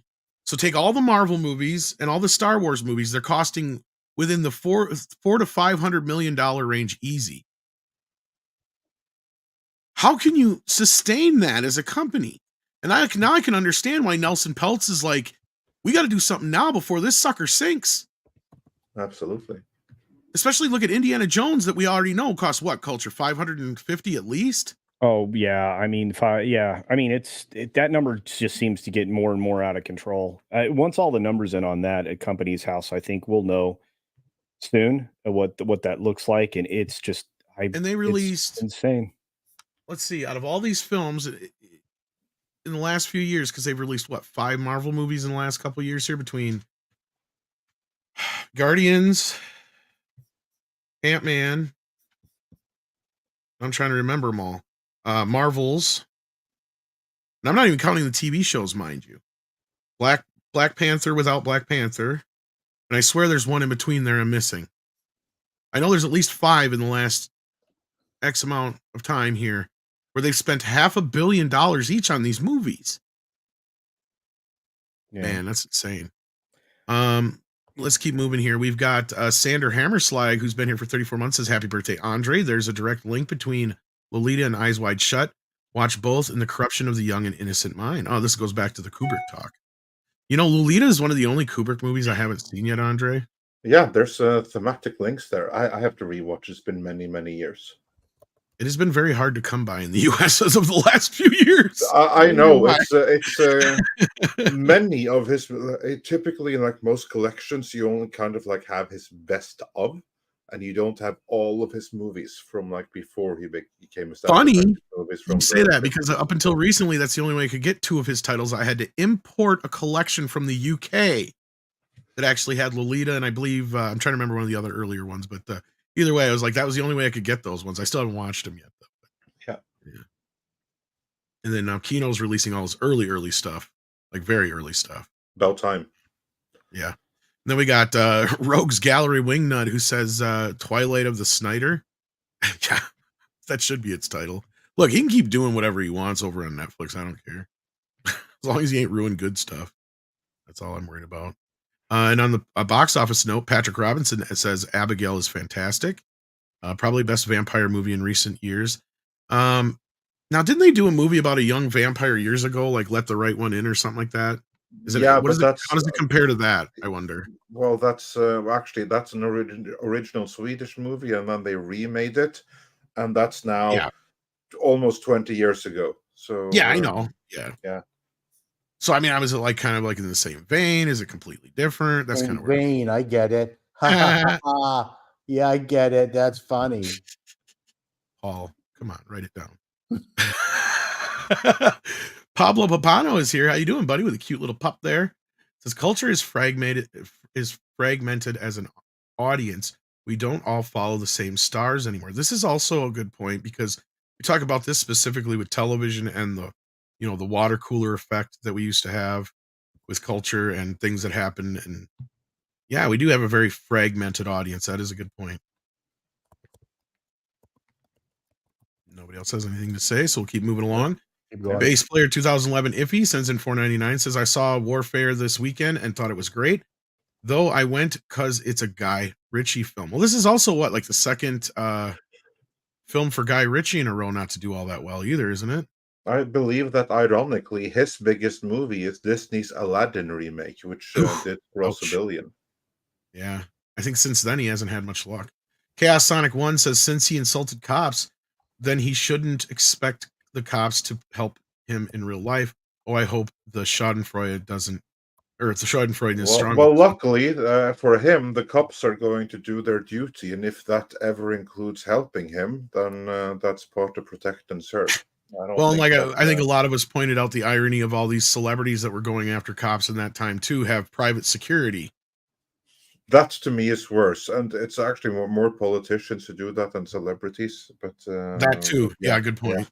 Yeah. And then we got the other normie who sends in 5 and says the Ritchson business is par for the course. As a lifelong quiet Christian, no one's judged more than other outspoken Christians. Yeah, it's kind of like that whole thing with no one is meaner to women than other women. I can say the same as somebody who was raised Catholic that yes, this is very true. Especially in the Catholic faith, there's more self-loathing than anything. But yeah, it's just not a good look to go out and bash an entire religion, an entire group, and an entire political movement or side or whatever you want to call it. It's just like the whole thing was just bad, I think. There's other ways he could have handled it. Stone Gassman says, Morning Midnight's Edge, true feelings on Klingon or Kingdom of the Planet of the Apes. Well, the movie doesn't come out for what? A couple weeks yet. I could go see it early. I'm just not sure if I really want to. I don't know. I'm getting the ape fever, but not so much for the new film, just to revisit the classics. What about you guys? I'm gonna say, culture, you're muted again. Yeah, sorry. I'm trying not to overtalk anybody. I think, and I don't know if Paul will agree, but I think this is probably one of the best shots Disney has at making money on a film this year. Deadpool? No, Kingdom of the Planet of the Apes times 7 or whatever. Yeah, and you forgot what we're going to talk about. Yeah, that was under Fox, but I mean, I think that really is realistically the best chance that they have. I mean, really? Well, I mean, headed into summer. I mean, then you have Deadpool, and maybe 2 or 3 others. I mean, Alan, when I was in Vegas, I talked to Alan Ng about this for the better part of 20 minutes, and I think he's talked similarly with others. And I mean, there might be five films this year that Disney could make profit on. Maybe 5. I think you're being generous. I don't even know if this one's going to do that well because I don't remember the last one doing that great. It did okay. According to that Park Place, or from the WDW Pro, in a recent video of his that you need to check out because it's very, very good. It's like Bob Iger's big plan for Disney, his four-prong plan, is that 4 of those 5 movies actually need to make more than $1 billion. Good luck with that, because I think he's only got one movie on the roster that has any chance. And that's not going to be the Planet of the Apes, because as for me, I couldn't care less about that movie. But that's me. I never liked those monkey movies, apart from the original one from 1968. And I kind of like have a weak spot for like the original sequels from the 70s, but the remakes, I mean, I even prefer the Tim Burton one to the new ones, and I don't even like that. Wow. Well, going into May, we have The Fall Guy. That's not Disney. That will probably make quite a bit of money. You've got Kingdom of the Planet of the Apes on May 10th. Okay, that's Disney through 21st Century now, or whatever the heck they renamed it. That one probably will be profitable. My guess is not much profit, but it'll probably do okay. I mean, a lot of people are excited to see If on May 17th. The Strangers, it's like horror movies all over the place. The Strangers Chapter 1 looks bizarre, like a cabin in the woods, kind of weird. That one comes out May 17th. And then the biopic, the Amy Winehouse thing, Back to Black, comes out on May 17th. That one will probably do okay for a biopic, but well, I don't know much I'm else. looking at the box office right now, and it's not boding too well for this one, because the last one, even though it's considered in the top of the openings, that's just because of without inflation, let's say. Because even without inflation, Planet of the Apes 2001 is the second highest for gross and all that business. So Rise and War, they did okay. They did 146 and 176 respectively, and Dawn of the Planet of the Apes did 208. That's the 2014 one. Okay, so that means that the last one only did 146 million, and that was in 2017. So I don't know. This one might do okay, but if it does, it's just because there's nothing else for it to compete with. I just don't know if it's got the I don't know. Are people going to go ape for it, I guess, is the question. Good one. You worked hard to get to that joke. Whoa. Well, yes and no. I mean, like I said, I've gotten ape fever, but I do that anyway because I love the original Planet of the Budget Apes. was low because they worked for bananas. It's true. Oh, Well, and that was the thing, is the old movies were made on extremely strict budgets, Paul. That's the other thing. I mean, the first film, the original film, you know, they spent a little bit more money on it, but each one of the films subsequently was like made like Star Trek, right? Like they amortized everything they could for each movie after that, to the point where you literally get to where they're actually using the store-bought masks in the background for actors by the time you get to like the 4th and 5th film. You know what I mean, Paul? Like, Sure. yeah, that's where they had gotten at that point. So yeah, it was budgetary. Now, when you get to the Tim Burton one, that was meant to be this big thing, and it did do well at the box office. But as I've pointed out humorously many times to people, and I still have this, when this movie came out, they actually have a map inside the DVD to explain the time travel to you because it is so convoluted, right? Like, that movie had so many problems story-wise, but visually it was stunning. It was terrible. Anyway, one last thing, just a few to Worldwide, Dawn did very well. That is true. So back to my statement real quick. For Disney, they have Inside Out 2, which shows up in June. In July, they have Deadpool and Wolverine. Then they have Moana 2 in November 27th. And then around Christmas, you have Mufasa, The Lion King, a prequel that nobody asked for. Right. And that's it. So they have 1, 2, 3, 4, 5 films, major films coming out under any kind of normal Disney brand outside of this Planet of the Apes film, and a bunch of junk nobody's going to go see, like Young Woman in the Sea. So there really are only 5 shots at any kind of money. That's it. Yeah. And then on the Henry Cavill note, DCB Titan says, maybe he survived the Superman curse since he didn't actually play Superman. Oh! Whoa. Ouch. That's true. That's pretty good.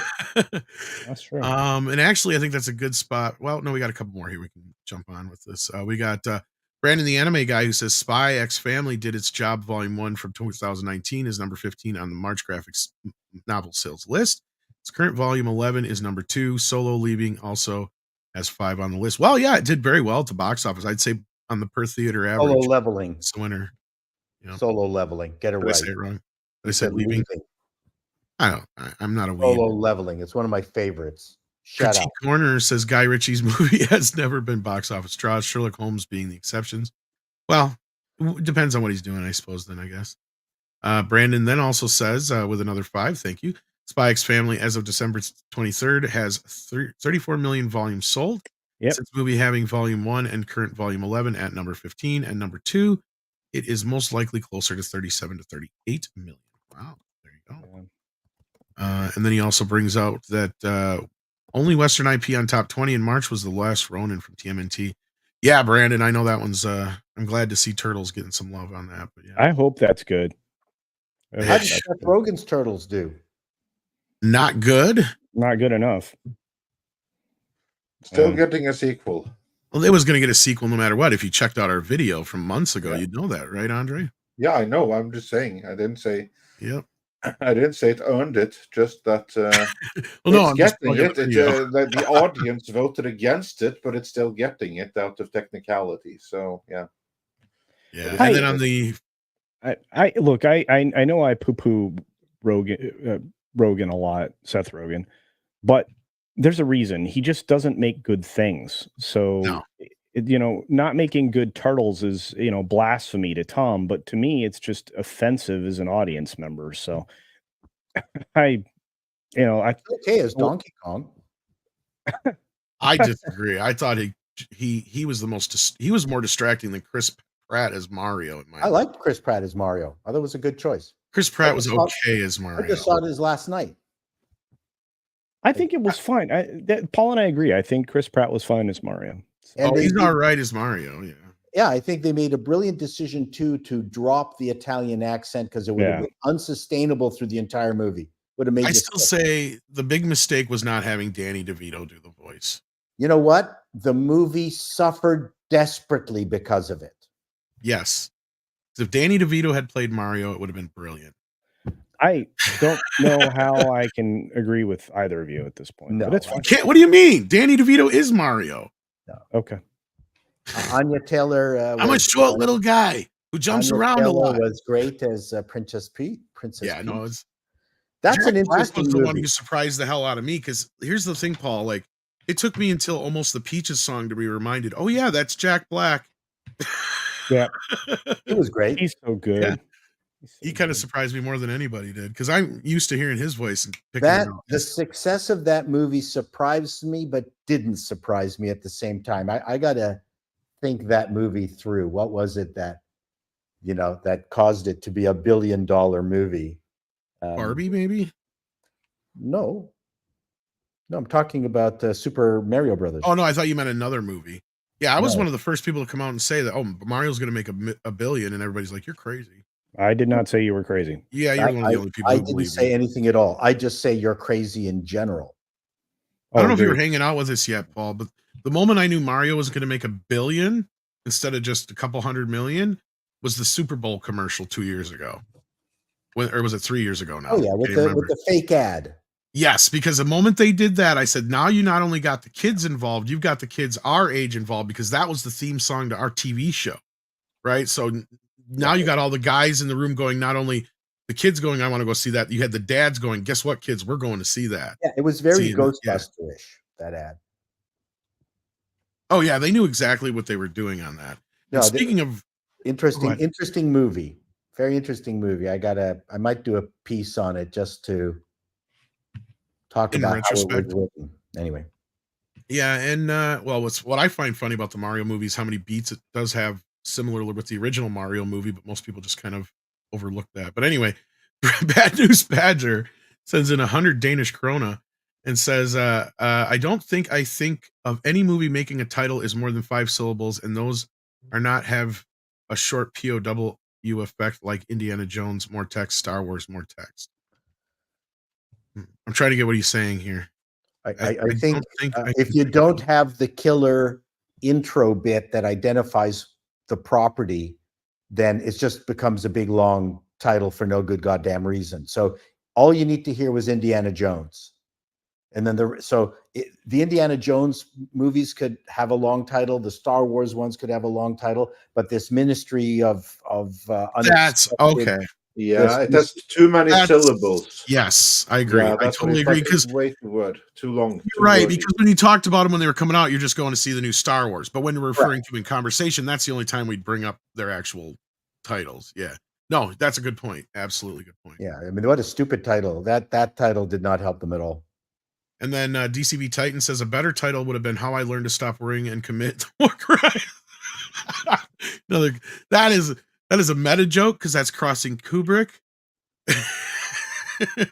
Good for you, DCB Titan. And then he has got another one here. It says Margot Robbie could open X-rated movie to acclaim. I'm sure she could. No, but again, that's back in the day. I mean, these days she'd just be the record breaker on all OnlyFans. Well, let's put a pin in it there because we were getting around to a point with the ratings thing. And we got a brand new Deadpool 3 trailer drop this morning. And this is the one I think that was kind of in response to all of us going, why are you hiding Hugh Jackman when we know he's in the friggin' movie? Well, this is more Hugh Jackman than you can shake a Wolverine claw at. And not only that, you got a ton of F-bombs in this. And I think we know the reason for that. So, Andre, get us into this story now. Yeah, absolutely. So today, the trailer for Deadpool versus Wolverine, the third Deadpool movie, opened. And it was released both on the official Marvel YouTube channel and Ryan Reynolds' YouTube channel at the same time. Now, you would think that given that they did it that way, you would release like an R-rated trailer on Ryan Reynolds' channel and the general release on the Marvel channel. But no, it's just one trailer and it's R-rated, completed with F-bombs and everything, which is awesome in R-rated trailers, but that's not what you generally expect in the general audience trailer. And that makes me wonder if this thing is going to be in theaters or what, but it certainly leads me to think that they really want headlines and positive attention with this one. They're giving Ryan Reynolds a lot of leeway, including to name drop Kevin Feige in the trailer. And also, they have resolved a pet peeve of many fans, namely removed the sleeves of Wolverine's yellow uniform, as we can see in that picture there, bringing him even closer to the comics. So they seem to be doing a lot here to try to win over as many as possible. Oh, that's nice. I didn't notice that before. Lee Fields, just feet. That's he even posted an X thing on that. Yeah, I didn't see that until now in the second. Oh, yeah, the Easter eggs are being found left and right. Yeah. Oh, yeah, for sure. I do not doubt it at all. Anyway, I think that the trailer is amusing, but to me, the whole thing had a whiff of, we are desperate. This has to work. We are doing anything to make this work. Please come see this movie. That was the impression that I was left with after the trailer. Now, that, of course, is what you might call what's skade in English? Anyway, the injury that you get from doing this line of work, that you take too much of an analytical approach to anything. If I was just a fan watching this trailer, I think I would have enjoyed the hell out of it. But as a YouTuber, I can't completely separate myself from what I know to be going on behind the scenes. And when I see the view from that lens, and here I'm not talking for the general audience, but as for me, I thought this trailer, as good as it was, came across as with a level of desperation. You're over. They are desperate and they are throwing everything at the wall because this movie has to work. This has to knock it out of the park because there's a lot of play here. Because who knows if even Kevin Feige has a future with Marvel, if this movie doesn't perform as expected. And perform as expected with or without what the WDW Pro was posting. I can't imagine that Marvel would not expect this one to make $1 billion. I mean, if you look at the box office for Deadpool Part 2, no, that movie didn't break $1 billion. No Deadpool movie's actually done that. But if you take inflation into account and you look at the attendance, if the same amount of people that saw the first Deadpool come to see this one, that's gonna bring it pretty close to $1 billion movie based on inflation and price hikes alone. It's and still, I do believe that still, is the bar that they're Deadpool looking 1 is one of the highest rated R-rated movies. It is. Yes, it is. And they're going to need it to be a hit like that. They're going to need that level of attendance, not that level of box office. If this has the same box office as the first Deadpool, that's going to be a disappointment. It's going to need the same level of attendance, which is going to translate to $1 billion movie. That's what I think. See, because I'm more in line with Andre on this one. I felt the desperation in this trailer, sadly. Like the last one could have gone either way. This one, I feel like they are so desperately trying hard. Now, I think you're overanalyzing. I still think it's going to have a huge opening weekend, but I think there's a few red flags in this trailer that you could be right, Paul. I'm not disagreeing that I'm not overanalyzing it. Yeah, no, I'm flat out saying I am overanalyzing it. Yeah, I'm not disagreeing with that. But here's my other point, though, is I think it's going to have a huge opening weekend. The staying power is going to be the big problem. What we have here is, sure, you've got Wolverine, sure, you've got Deadpool, but you've got a stinker of a bad guy thus far, unless this bad guy has something that we don't know about. Because I don't know who this chick is, don't care, don't give a shit. You want to know what would have been funny? And I'm just throwing this out there as just to give you an idea of where I'm coming from, because you needed to have a bad guy with some gravitas in this universe, in this third film. You should have had like Mel Gibson or somebody like that in here, and you could have had Deadpool making the joke that we're going to beat the R rating $1 billion, and we're going to make sure Mel gets it up there because he's the only other person, remember, with Passion of the Christ that has the highest rated R rated film. Like, you could have had fun with this, having him be the bad guy. You needed something to bring in something else to this. Because at this point, you're not telling me anything new that I don't already know. And I know that that's because I am a YouTuber, Paul, and that's a fair point. But on the other side of that, the audience has to have something more to go into. The audience has been well aware that Wolverine's been going to be in this since the first trailer, first talk of this anyway. Now, people are thinking that this is Sister X or Xavier's sister, and I think you brought that up, Paul, and I had similar thoughts on that too. So I don't know if you want to pick up from there, but I don't know. It just kind of feels like a lackluster villain to me too. So this movie doesn't need a villain. It needs dire situations. That's what it needs. Fair. And because it's going through the time people, what are they called? The TSA or what are they called? TVA. They're going through the TVA. And they've hinted at the fact that Wolverine is connected to some earth-ending or catastrophic situation. So we could go from situation to situation, much like the Umbrella Society.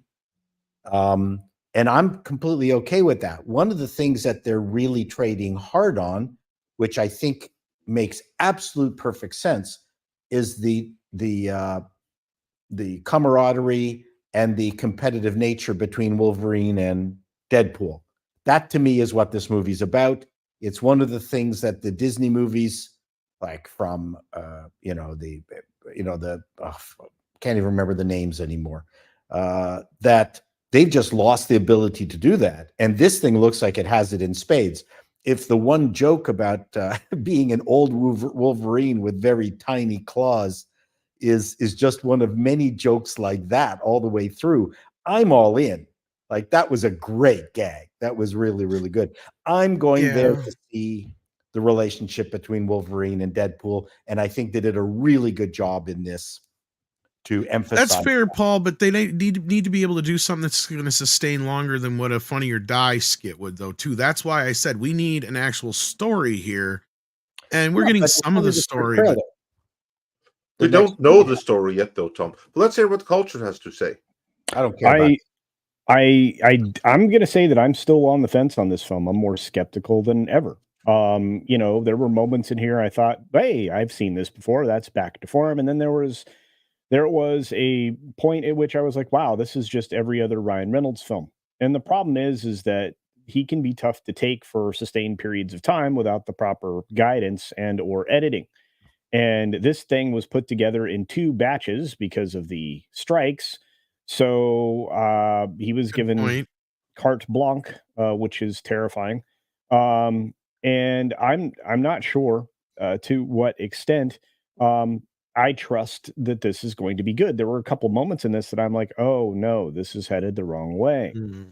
Like what? What did you see that was giving you that? Just some quippy dialogue things and stuff like that. A lot of what I would call try hard dialogue. Yeah. The moment in the bar, things like that. And again, we're seeing that out of context. So I'm just talking about it within the context of this being a trailer. The second thing is that I like the fact that they're putting Easter eggs in here. It was immediately pointed out this morning that the Liefeld thing in the background there was, in honor of the character creator. I thought that was really cool. There are things like this that we need. And as far as the Wolverine thing goes, it's not our version of the Wolverine. It's and I don't know if you guys mentioned this because I had to step away for a moment, but it's the fact that this is burnout, failure, bad dad kind of an I idea didn't of kind of like Logan. that either. Yeah. Yeah. So and look, I mean, I agree with my audience when they come at me with stuff like that, and they're right. This is the trope that they're putting, not necessarily Deadpool into, but Wolverine into is irritating. And you know what, Alex, good statement. She-Hulk pool, and unfortunately could be what happens here. Yeah, and that's why it says just feet in the background. Oh, That's and why he that gets the joke. He, like I said, Yeah. he even posted something on X about it. Yeah. So yeah. Yeah. So I look, like I said, I want this to be good, but I still remain skeptical. There were parts of this that sold me and parts of it that didn't. And the fact that in the right-hand corner on that particular thing, and we can only see this because it's going by so slowly, that I think is art or drawn thing or 3D asset that's in the window in the store next to Liefeld's. So, but anyway, that's Well, not we're getting a even bit of a mixed reaction in the chat. Now, the first trailer famously is one of the biggest trailers of all time as far as Mhm. views go. Well, this And one's off again, to a I good think this start. is going to be huge. Yeah, I think this is going to be a huge film opening wise. But I'm Yeah. real curious to see how it pans out over the next couple weeks because I think they're hoping and expecting it to be like the next Spider-Man No Come Home. Oh yeah, for And sure. I don't know if it's going to do that. And we did talk a little bit about some of the stuff that they're already teasing that's in this film. And I know some people may consider some of these things spoilery, so kind of keep that in mind going forward here. But like we've got the Coke ads and stuff like that are out there. I don't know if you guys have seen those. But there's tons and tons of characters that are supposed to show up in this movie, rumored to be in this film. And there are even certain characters that are popping up on soda cans and stuff like that already. So I think that this is all on purpose. I think they're doing the best they can to try and get the audience in. I think Andre's right that they're at a desperate point now. And we know that because we're YouTubers, but that doesn't mean that the audience might not feel it too. And I'm curious what you guys out there think about that and what you guys hear on the panel. I know, Paul, you're kind of resistant to this idea, but yeah, I mean, I don't know. I wonder if the audience isn't getting smarter than they think they are. Well, they've I been think the treating the audience is dumber than we give them credit for. That could be a point too. But, wow. I mean, at the same time, I mean, they're starting to come across, figure out what woke is. They're starting to figure out who people like Kathleen Kennedy are and stuff like that. You even got Screen Rant running interference articles now trying to claim Kathleen Kennedy isn't woke. It's like, well, you could say that if we were getting a bunch of rumors, but we have literal video evidence of this chick talking about things that are like, oh yeah, she's woke as hell, right? So like, you can't.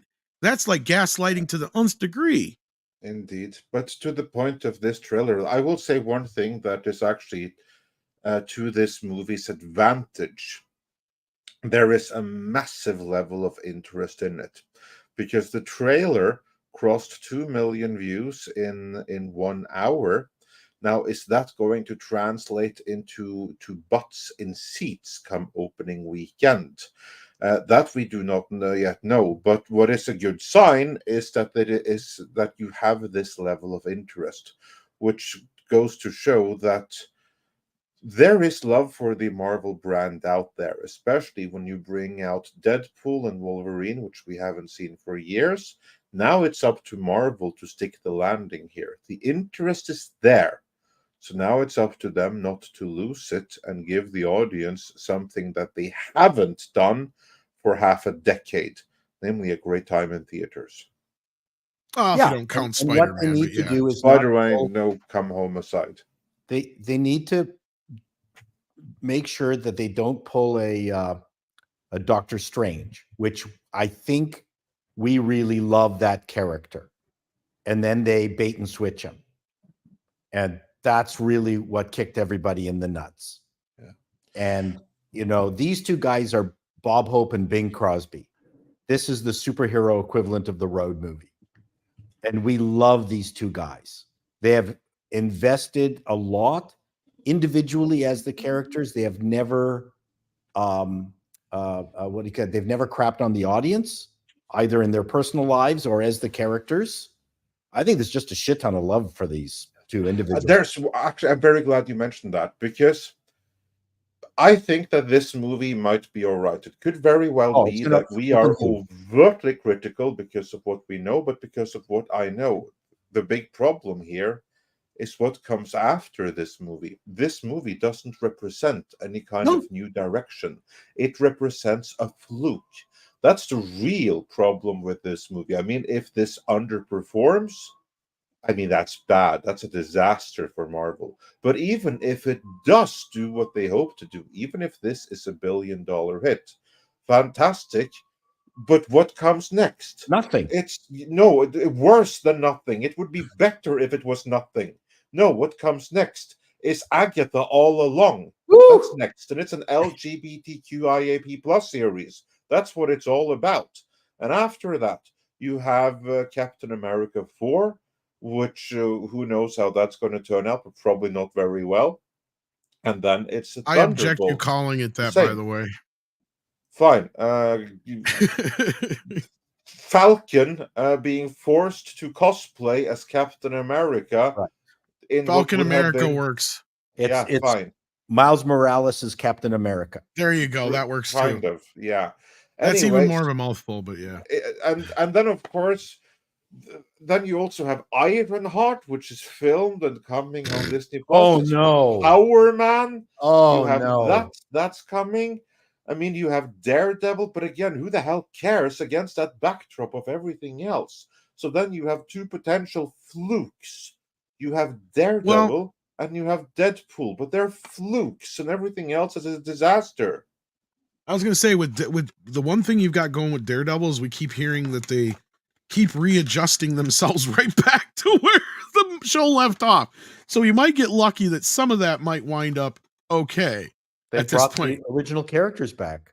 Yeah. So like we're getting to this point where they've slowly readjusted themselves in the last 5 years or whatever, 3 years, into doing it as finally being a technical fourth season now. It would be of Daredevil, right, Andre?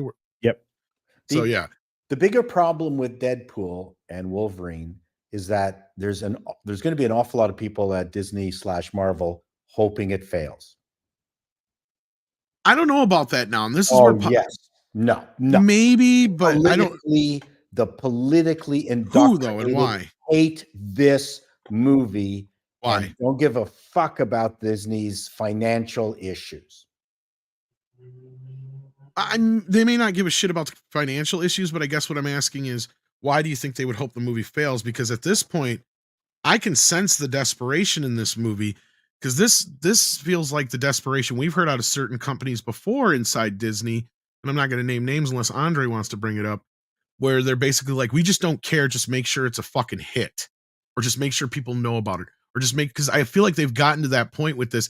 Because we heard tons and tons of stuff about Resistance Bob Iger had about going R-rated. I think the desperation, and all those other things. The only desperation I feel is Ryan Reynolds really wanting to make this a good film. That's the only desperation I feel. I don't feel any corporate desperation at all. Well, I'm saying the desperation in that is the reins being pulled off of Ryan, because there was a point where he was ready to just walk. No, And he publicly kind of said that. Sure. And here's the thing we got to understand with him is he don't need this. Motherfucker's got money coming out his He's a ass billionaire. right now. Absolutely. But what Paul is saying is that we see that. I don't know that the general audience will see that. They're going to be like, because we see this because we know how Disney works and their usual things. The average people of the audience, I don't think that they're going to see desperation the way that we see it. They're going to see, oh wow, this is going to be awesome, and that is exactly. And that's what fair, and I agree with you Desperate guys on to that achieve. point. Yeah, but I'm saying that's the only thing that's got this movie, and that's the only reason I have any hope for this movie. But the only reason I'm kind of still worried is because he had free reign on part 2, and I felt like part 2 was a huge downstep from part 1. That's neither here nor there. And I know you did, Paul, and most of the audience did. So that's not the point. The point is where have we gotten with Disney behind the scenes here to where is this it? Are they really turning away from woke, or is Andre right that this is just an island in the middle of shit that we're just gonna have to wait to get, step over, and the rest of the shit's on the way coming. There's nothing else after this, right? That's your point. Well, my point is like, who knows what happens with what they're green lighting right now that's coming out in 3 years from now. That we don't know about yet. But what we do know is that the stuff that's already in the can are all disasters coming from the same mindset of all of these other previous disasters. And yeah, okay, fine. So they've been refilmed. They redid Daredevil. They redid Falcon Black Captain America 4. But it's the same people who redid it that screwed up the first time around and has done nothing but fail at Marvel. So now they suddenly got it. Now they suddenly understood what the audience are after, something that they completely lost touch with years ago. But now we're supposed to trust that they're back in touch again. I don't. Certainly not for the stuff already in the can. Exactly. Maybe if they bring in like someone new for the stuff that's about to ramp up to production, maybe they have like some hidden partner behind the scenes that we don't know of. Maybe there's hope for that. But for the stuff in the can, I have little to no hope for any of it. Well, and that's kind of where I'm coming from too. Yeah. And this could just be another point of, anyway, let's see what the audience is saying here. I don't want to drag this out too much longer because we haven't seen the film yet. We have no idea how the movie's going to turn out. We can hope. I mean, they're taking notes, obviously, with the Wolverine thing. I'm glad you caught that. I think it was Andre about the sleeves and stuff like that. Yeah. But it could just be desperate moves to try and... Okay, I will make the point. It kind of reminds me of the Tarantino story when he was talking about JJ in Star Trek 4. You could sense the desperation in JJ's voice in just the way that Tarantino was telling the story, or at least the desperation in having a part 4 made. He's like, I don't give a shit if it's anything like the other 4 movies. Just do it, right? Like at that point, they're like, just do it. And that's what I feel like this is where they got with this Wolverine Deadpool thing, was they were arguing behind the scenes about things, and Ryan was ready to say, no, I don't need to do it that bad. But Disney needed it. So they're just finally like, yes, just do whatever you want, Ryan. We don't give a shit what it is, right? Because we need this to be a hit, period, no matter what. Like, that's what it feels like to me now at this point. So they're throwing everything they can at it. Yeah. Anyway. Well, let's see what the audience is saying. And we've got Bass Player 2011 Iffy, who says it's a fluke. That's the point why I'm going to see it, along with pointing the final nail in the R-rated films don't make money coffin. That's a very good reason to see it right there. Yeah, because that's sending a message by seeing it. I don't know that, again, I don't know the argument's ever been that they don't make money. It's that they don't have the broadest audience. They don't have the biggest clutch of pockets to pull money from. So maybe you have to look for where the argument's coming from. I think the argument is coming from a place of, you shouldn't be spending more than $100 million on a movie that's R-rated, because not every movie is going to be Terminator 2. Or right? Like that used to be Joker. the exception, or Joker now is the better example now. But But Joker is the better example because they didn't spend that much money, though. $55 million. So I like I said, I'm with you, and I'm not coming out against this argument, but I love for this film to make $1 billion, not because I want Disney to have success, right now with their garbage, but it'll at least show people that work at Disney that they need to move away from things that are divisive and crapping on their audience. And that is why we should hope that this movie actually is successful. And Yeah. all of the other stuff, that's the stuff we should be rooting against. But Yeah. I, for one, I'll be happy if this is successful. I want Yeah. this to succeed because it's important, especially when you have a company that is doing horrible, horrible stuff. It's actually really important that the audience reward the good stuff that they do because that's how they learn. Yeah. And if I'm they with you. don't take the lesson, like Lucasfilm, when they decided to screw up all the goodwill after The Mandalorian season 2 and swore, no, we're not doing this, that's a different matter. But here we got to give it the benefit of the doubt. And if you want to see Deadpool 3, I hope for the best. I hope it'll be a fantastic movie. I hope that it'll be a huge hit, so that Disney will take a hint and make more movies like it. Yeah. I don't know. Paul, you've been quiet. I've been very quiet. What do you want me to say? What do you think? I'm in complete. If I had disagreed or had anything else to add, I would have added. I think Disney is a mess. Like I said, I think Deadpool is going to open bigger than maybe anybody anticipates. I think the trailers are going to get more strange and fun and silly. I did get a sense that there was some corporate involvement in the trailer in the middle of it. That kind of the trailer had a kind of Jekyll and Hyde-ness to it. That went, okay, this is this part of the trailer is what Ryan wanted. This part of the trailer is what Marvel wanted. I kind of got that sense that there were two trailers in there at the same time. That I don't think Ryan Reynolds would have cared about the two of them going at each other fighting, because that's not what I think makes it fun for him. You know, it's the stupid bar jokes and shit like that. So, but you know, and the problem, like I said, I am absolutely certain there's a contingent at Disney who wants this to fail because we've entered into an era, an era where politics trumps rooting for the success of the company that you're working for. We're in this weird world that we're in. Because I remember, you know, when I was at the CBC, the body politic was very, very strong. That if anyone else's show failed, it really affected you too. If any of the division managers, if their show failed, it felt like all of CBC failed. Like, it was really weird. It was a very difficult thing to deal with. And so I can't imagine, you know, when and how that changed at Disney.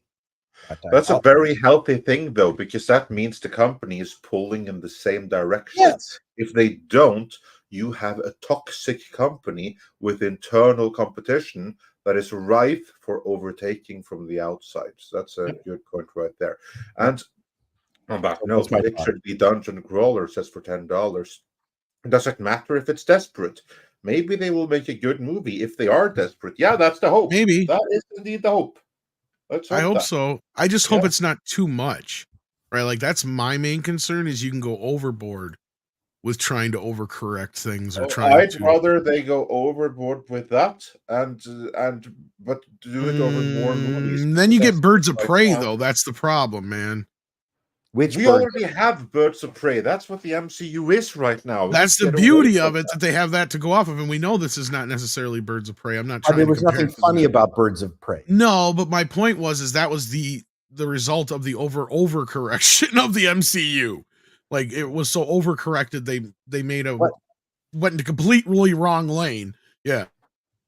Yeah, there's just something about two guys joking that is a different. No, I think that's not a good comparison for this film, but I was trying to tell you guys, I mean, you asked when is it bad for something to overcompensate too much or overcorrect too much. That's an example of overcorrecting too much. Yeah. Right. That's my point. And then we are unfortunately losing Mr. Paul Chato here. But before we do, Bad News Badger sent another 50 Danish krona. Wow. To commend Mr. Chato for deciphering his bad attempt at cramping character limited chats. So, yeah. But Canadian will was do my able best. to crack the code. There you go. And let's see if there's something else with your name. I didn't see anything, but if you do real quick, let us know. But while you're looking for that, where's my stupid TV guide, Paul? It's all written. Boy. Just has to be shot. You now. said that for 3 weeks now. Yeah, 3 I'm weeks. I'm a teaser. What can I You say? are. You're a hell of a tease. Your wife at least can't say you don't know how to foreplay. No, that stopped a long time ago.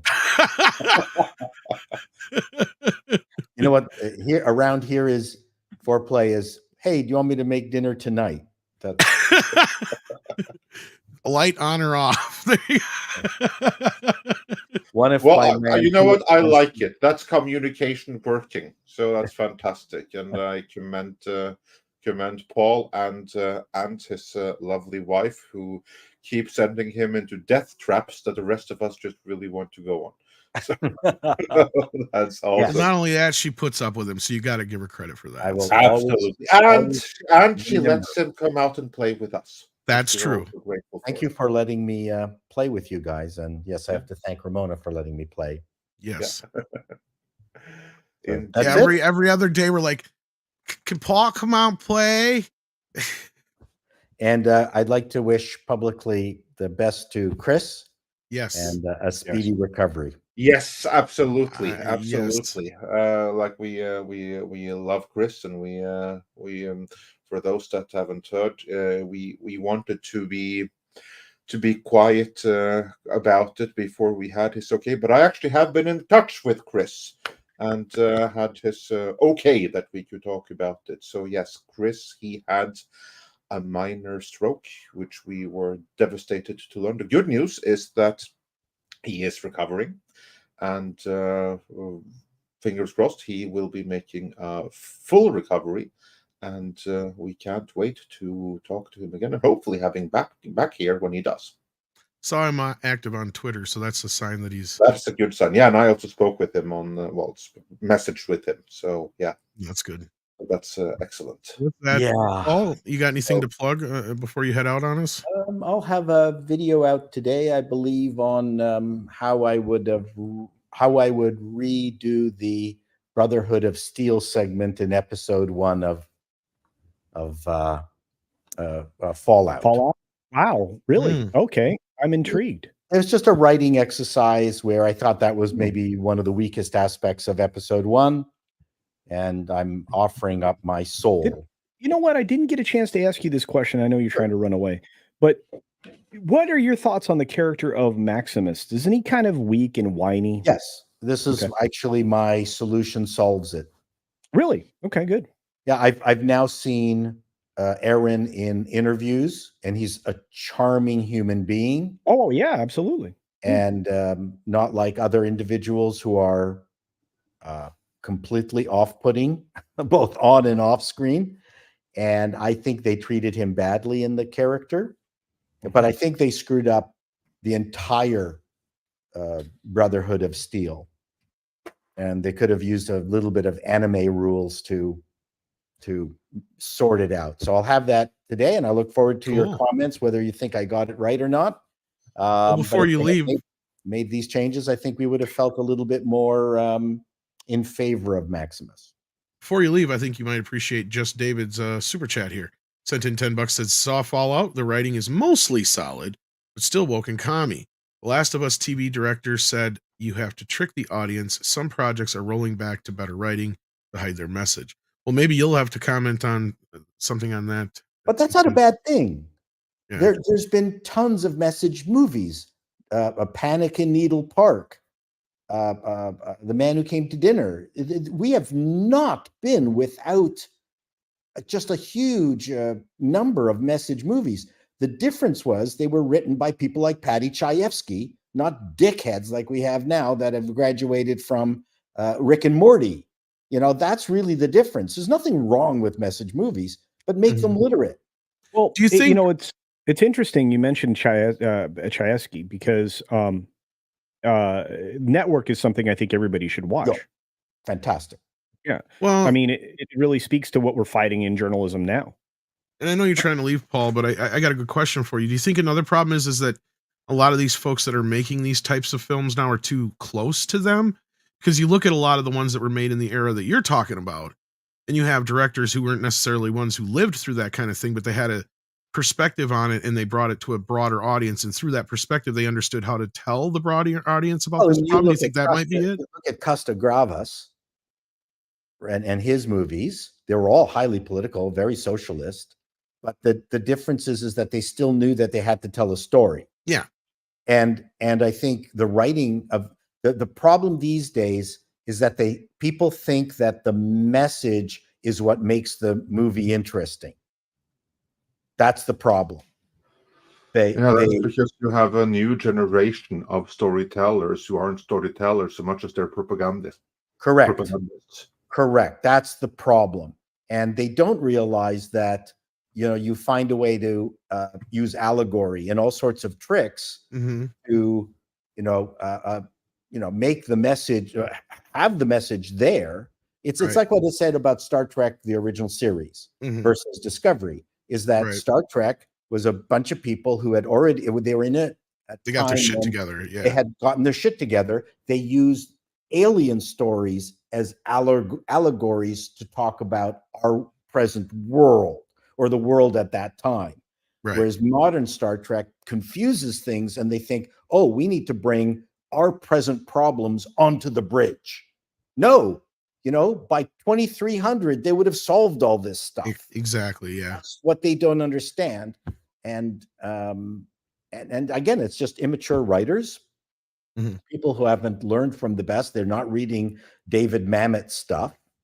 David Mamet has got he makes tons of comments. Well, I think you answered my question best with the comment, basically, that they just don't know how to entertain the audience at the same time. Because I think a good example of that would be something like Death Wish. Look, even then, it got just destroyed by the critics because they saw the political shit in it. The audience didn't care, though. They just wanted to go see an entertaining movie for the most part. And that's exactly what it did. It was entertaining. The message was underneath it all, but yeah. Well, Mamet's state in Maine is another great way of breaking down problems between people. He just mentioned a bunch of incredible names you should be familiar with and have seen. Well, and probably even a better example from my point than Death Wish would be Dirty Harry, but yeah, I'm talking about a more mainstream film that, basically, but yeah. Everyone read good stuff. There you go. Stop going out and watching bad stuff. There you go. Yeah, that's my job, apparently. Thank you, everyone. We'll talk to you later. Take care, Paul. Thanks, Paul. See ya. Take care. Thanks for joining us. Paul's on fire today. And I think on the Deadpool note, Bucky Cat wants to know how much homework will he have to do. We don't know yet for Deadpool 3. I wonder if I'll have to have seen Loki to understand the TVA crap. That's the big question. I fear it's going to be quite a bit. Not only that, all the Foxmen stuff that's involved in that. Exactly. I think it's going to be the Foxmen, at least 3 or 4. You're going to have to see at least 3 or 4 of the Foxmen movies. You're probably going to want to have seen Loki. Obviously, I did it again. No, I meant Daredevil. There's some strong, let's just say there's strong inclinations that Ben Affleck and Jennifer Garner's Daredevil characters are at least referenced, if not, may have an appearance. The upside is that the bad guy that we were speculating on backstage is actually Cassandra Nova.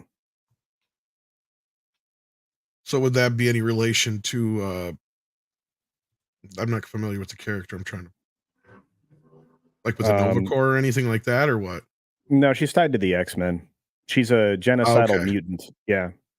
Okay, so somebody who nobody. I haven't even heard of her. Yeah, I don't think a lot of people probably have, but she is that Xavier's twin sister? Is that who that is? Because I've heard of that character. Okay, never mind then. My bad. She has telepathy, mind control. She has healing factor like Deadpool and Wolverine. It's an interesting it's interesting. I don't know, and I guess she resides in the void, so there's that.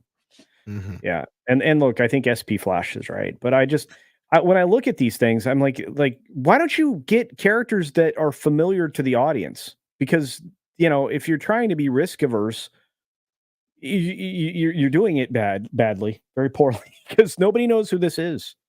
Well, Sorry. not only that, you had a moment where, like, okay, let's again bring in my whole Mel Gibson thing.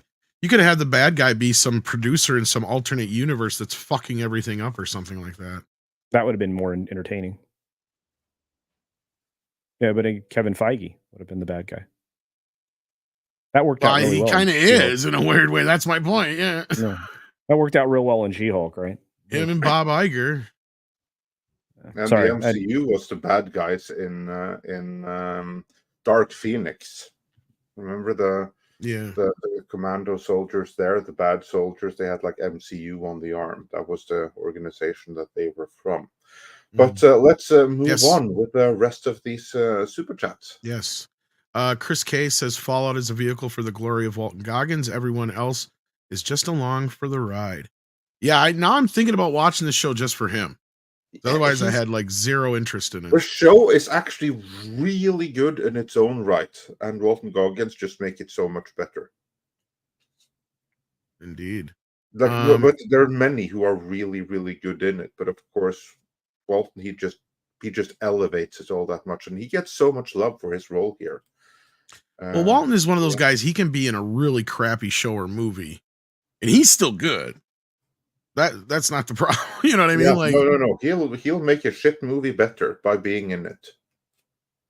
He's not going to stop it from being shit, of course, but he's going to give his all. He's always bringing it. Yeah, he always brings 100%. Exactly. He's what we would refer to as a consummate character actor. Yeah. And he's great at it. And I don't expect him to be more than that, right? I don't ever expect him to be a big, huge movie star. And I'm glad to see him finally get some notice, because that was why we started using the I fucking know it clip to begin with, because he was my favorite character in Hateful Eight. So like, yeah, and that's just because he's even in whether you like or hate the movie or not, most people agree he did a great job in the film. But yeah. But Just David says, with media bleeding money, we're seeing companies hoping to lure the audience back in. But if we're not getting rid of the activists, just making them hide, then we're getting a reprieve, not change. Yep. That's an interesting point. You know, I think he's referring to, well, first of all, the media is dying the way that they have it now. And that's obvious. They can't even hide it anymore. Well, we are seeing companies. Nobody follows the mainstream media, trusts them, any of that. I mean, it's I've been talking about that for 4 years now. I think a lot of us have been. Is that the trust in the media is at its lowest ever? The most recent survey here in the United States was 3 of 10 people have any form of trust in the current news media here in the United States. That's 3 too many. Yeah, isn't that surprising though? It's 30%. So I wouldn't have believed it 4 years ago, but look at where we are, and I wasn't even among them 4 years ago. But, yeah. And then we got Pinochet's Helicopter Tour says, in the U.S., the Supreme Court case Castle Rock versus Gonzalez was established that as far as police and law enforcement goes, there is no duty to assist. Really? Okay, I'm not familiar with this case. Neither am I. I'm not sure what he was supposed to assist in either. So that's the other question. So I can't really comment on that one. Yeah. But I was just bringing up the fact that like, look, I mean, a lot of these movie star guys, they think that that being a police officer is like it is in movies. It's not. Right? Are there bad cops? Oh, sure. Hell yeah, there are. But the good cops outnumber the bad at least 10 to 1, or if not more. I mean, all you got to do is cursory search of YouTube videos to find that out. There's a challenge for yourself. Go watch 10 police videos on YouTube, and I bet you out of those 10 videos, you're lucky if one of them is actually a bad acting cop, unless you specifically look for that, as opposed to cops just doing random stops. And how many of those turn into just pure chaos out of stupidity on the part of the person who's being pulled over, right? You know, it's insane what they have to deal with in some cases. So I just think it was a bad take all around. But then Chaos Sonic 1 says, so did the guys hear about the DEI game company in Germany that Sweet Baby killed? Which one would this one be? Casino, you familiar with this? The story, yes, they made a pirate game, if I'm not mistaken. There was an article in that Park Place that actually talks about it. It's pretty brilliant, as usual. I mean, that's kind of the quality of the writing you get over there. Yeah, it's always excellent. Well, John F. Trent's a pretty competent writer and newsman. Yeah, but no, it's I just pulled it up. So Shadow Gambit, the Cursed Crew, is shut down because costs were exceeding revenues, and that's just the headline. So yeah, I actually, if you want, I can share the story. It's fascinating. Yeah, I don't know much about this. Yeah, I have it right here. I found it already. You said the Park Place. Oh, no, okay. No, you got it perfect. Excellent. Yeah, so here we are. So so it says Sweet Baby Inc., a consultancy firm that had been the target of a boycott due to its peddling of woke ideology, revealed back in August that one of its clients shut down after Sweet Baby Inc. consulted on the game.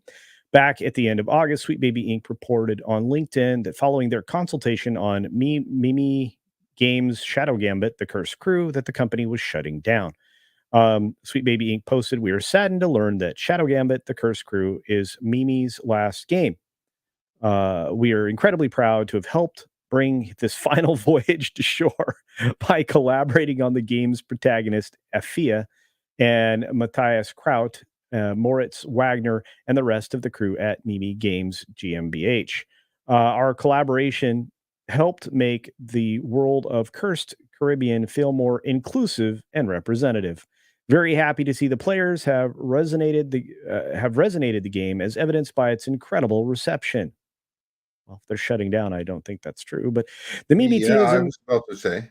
Yeah, the Mimi team is amazing and deserves to land on their feet. We would be happy to connect folks in our network who are looking for talented developers with the studio. Send us a DM if you're interested.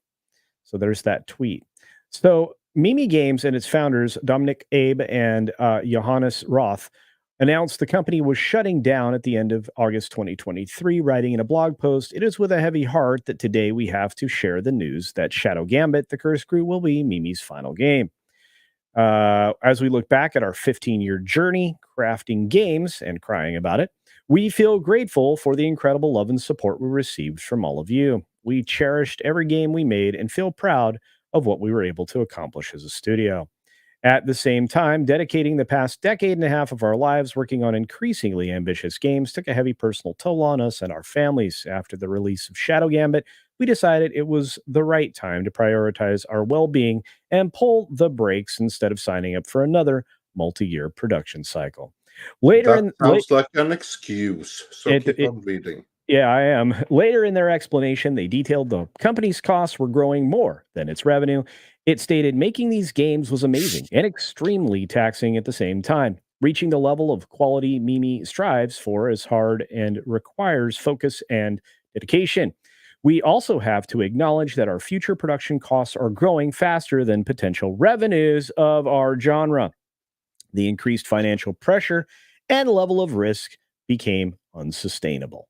Additionally, whenever our games got close to release and were finally fun to play, a new fight for funding of following projects started, making this a continuous cycle. In other words, you had to do a job. Anyway, so they also shared, as founders and directors, we found it increasingly difficult to strike a balance between fulfilling internal expectations for the studio and being available for our young families, meeting our goals of quality, company culture, and management. See, this is the other problem. Company culture requires a constant level of energy that we simply can't provide anymore. Yes, because you always have the woke on woke crime that happens in your organization. Ramping down the company and making Shadow Gambit our final game is an extremely tough decision. We never expected this would be how Mimi ends, but if even one of us were to break down, fail, or burn out, the situation would escalate quickly. Ultimately, managing a production on this scale in combination with an extremely competitive market proved to be too taxing for us. In light of all of the above, we decided to pull the brakes. There you go. Yeah, Well, thank you for the update. absolutely. And I do think that hiring companies like Sweet Baby Inc. alone didn't end the company, but it certainly didn't help. Yeah. Because they would add to the expense tremendously. Using their services is not cheap. They would have to redesign for it. And in a competitive market, since the game is so much more inclusive and so much more diverse, you can expect that it would have a severely reduced appeal in the marketplace. And that's, of course, part of the problem in a competitive marketplace, and you make moves that make your games less appealing, even though you probably have to make those moves in order to be able to release the games on the platform you want. That's going to make it all the more challenging. And being a game developer is challenging in the first place. Everything they say about balancing work and life, and if one of them burns out, everything is, that's probably all true. I mean, they're oversharing a bit here, but I don't doubt it. I mean, this is like a company that they started that got all of the distribution deals, and then the marketplace is such that it's just not sustainable for a company that scale in the long run. So they have my sympathies, and I hope that they do some. Well, of course, they're going to be programmers, won't they? So yeah, they'll probably land on their feet. I don't know. I don't know if that's true.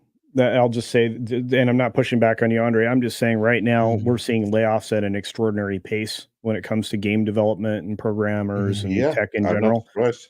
Yeah. Well, maybe so, they won't be okay. I don't know, but yeah, I hate to be but negative. I do buy their reasons for shutting down the company, and of Yeah, course, working with expensive. Sweet Baby Inc. would have made things more difficult for them, not easier. Right. But it probably, even if they hadn't worked with them, I mean, then maybe this game wouldn't have been the last one. Maybe it would have only been the second last one. That's true. But still, I mean, this company, with what they're saying, they were going to crumble sooner or later anyway.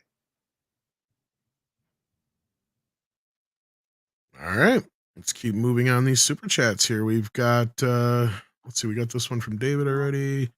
Okay, this is one that was from earlier. We talked about this is Pinochet. He clarified what that whole case was about. Thank you for the $2. Says cops have no duty to protect or assist or protect elite actors. Okay, well that makes sense because that's why you have to hire private security as well, right? Like, so they don't have to go above and beyond their normal duty. Okay, so that's probably what the case was about, I'd imagine.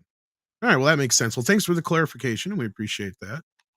And then we got on the Deadpool side of things, Robert sends in 2 and says Deadpool's swords can block adamantium claws. How? I guess I wasn't paying attention in the trailer. If that happened in the trailer, then yeah, he must have asked for a pair of adamantium bladed swords, I'd imagine. Or his blades were made of adamantium, I would think. They'd have to be. That's a good point. Yeah. Let's see here. Chris K says Fallout is a vehicle for the glory of Walt. Oh, we got this one already. Chaos Sonic 1 says Chaos meant tired Marvel not getting away from DEI. Well, no, not if you go by their upcoming slate.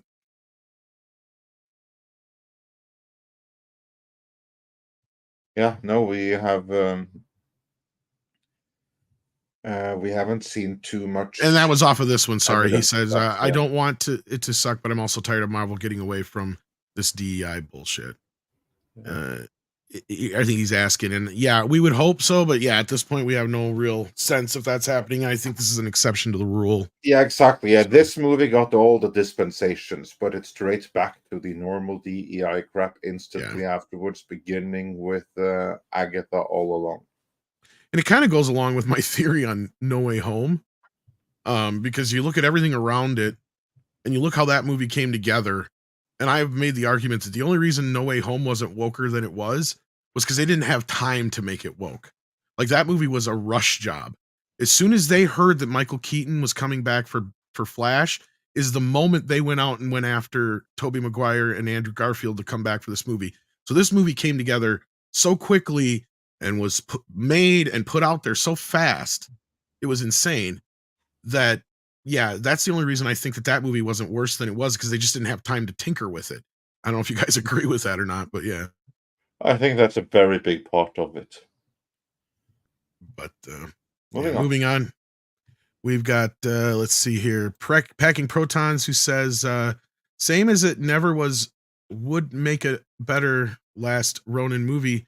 Start with the battle nexus, end with Last Ronin. Yeah, I'll be curious to see what they do with that. I don't want to get too much onto it before we know much more on this, because we'll have to see where this goes. But the point is, I don't know if you guys had heard or not. I know Culture probably has, but Andre may not be aware of this yet. But Paramount announced they're doing an R-rated Last Ronin Ninja Turtle film. So we'll have to see how that turns out. Yeah, I did read that. First look looks good, so I'm hoping. Right now, it's just an announcement, and it was among a bunch of announcements of things that we've heard a million times over, so I'm not so sure it's going to happen yet. We'll see. It has good potential, though, if they do it right. So, let's see what else we got here that has to do with any of the current topics at hand.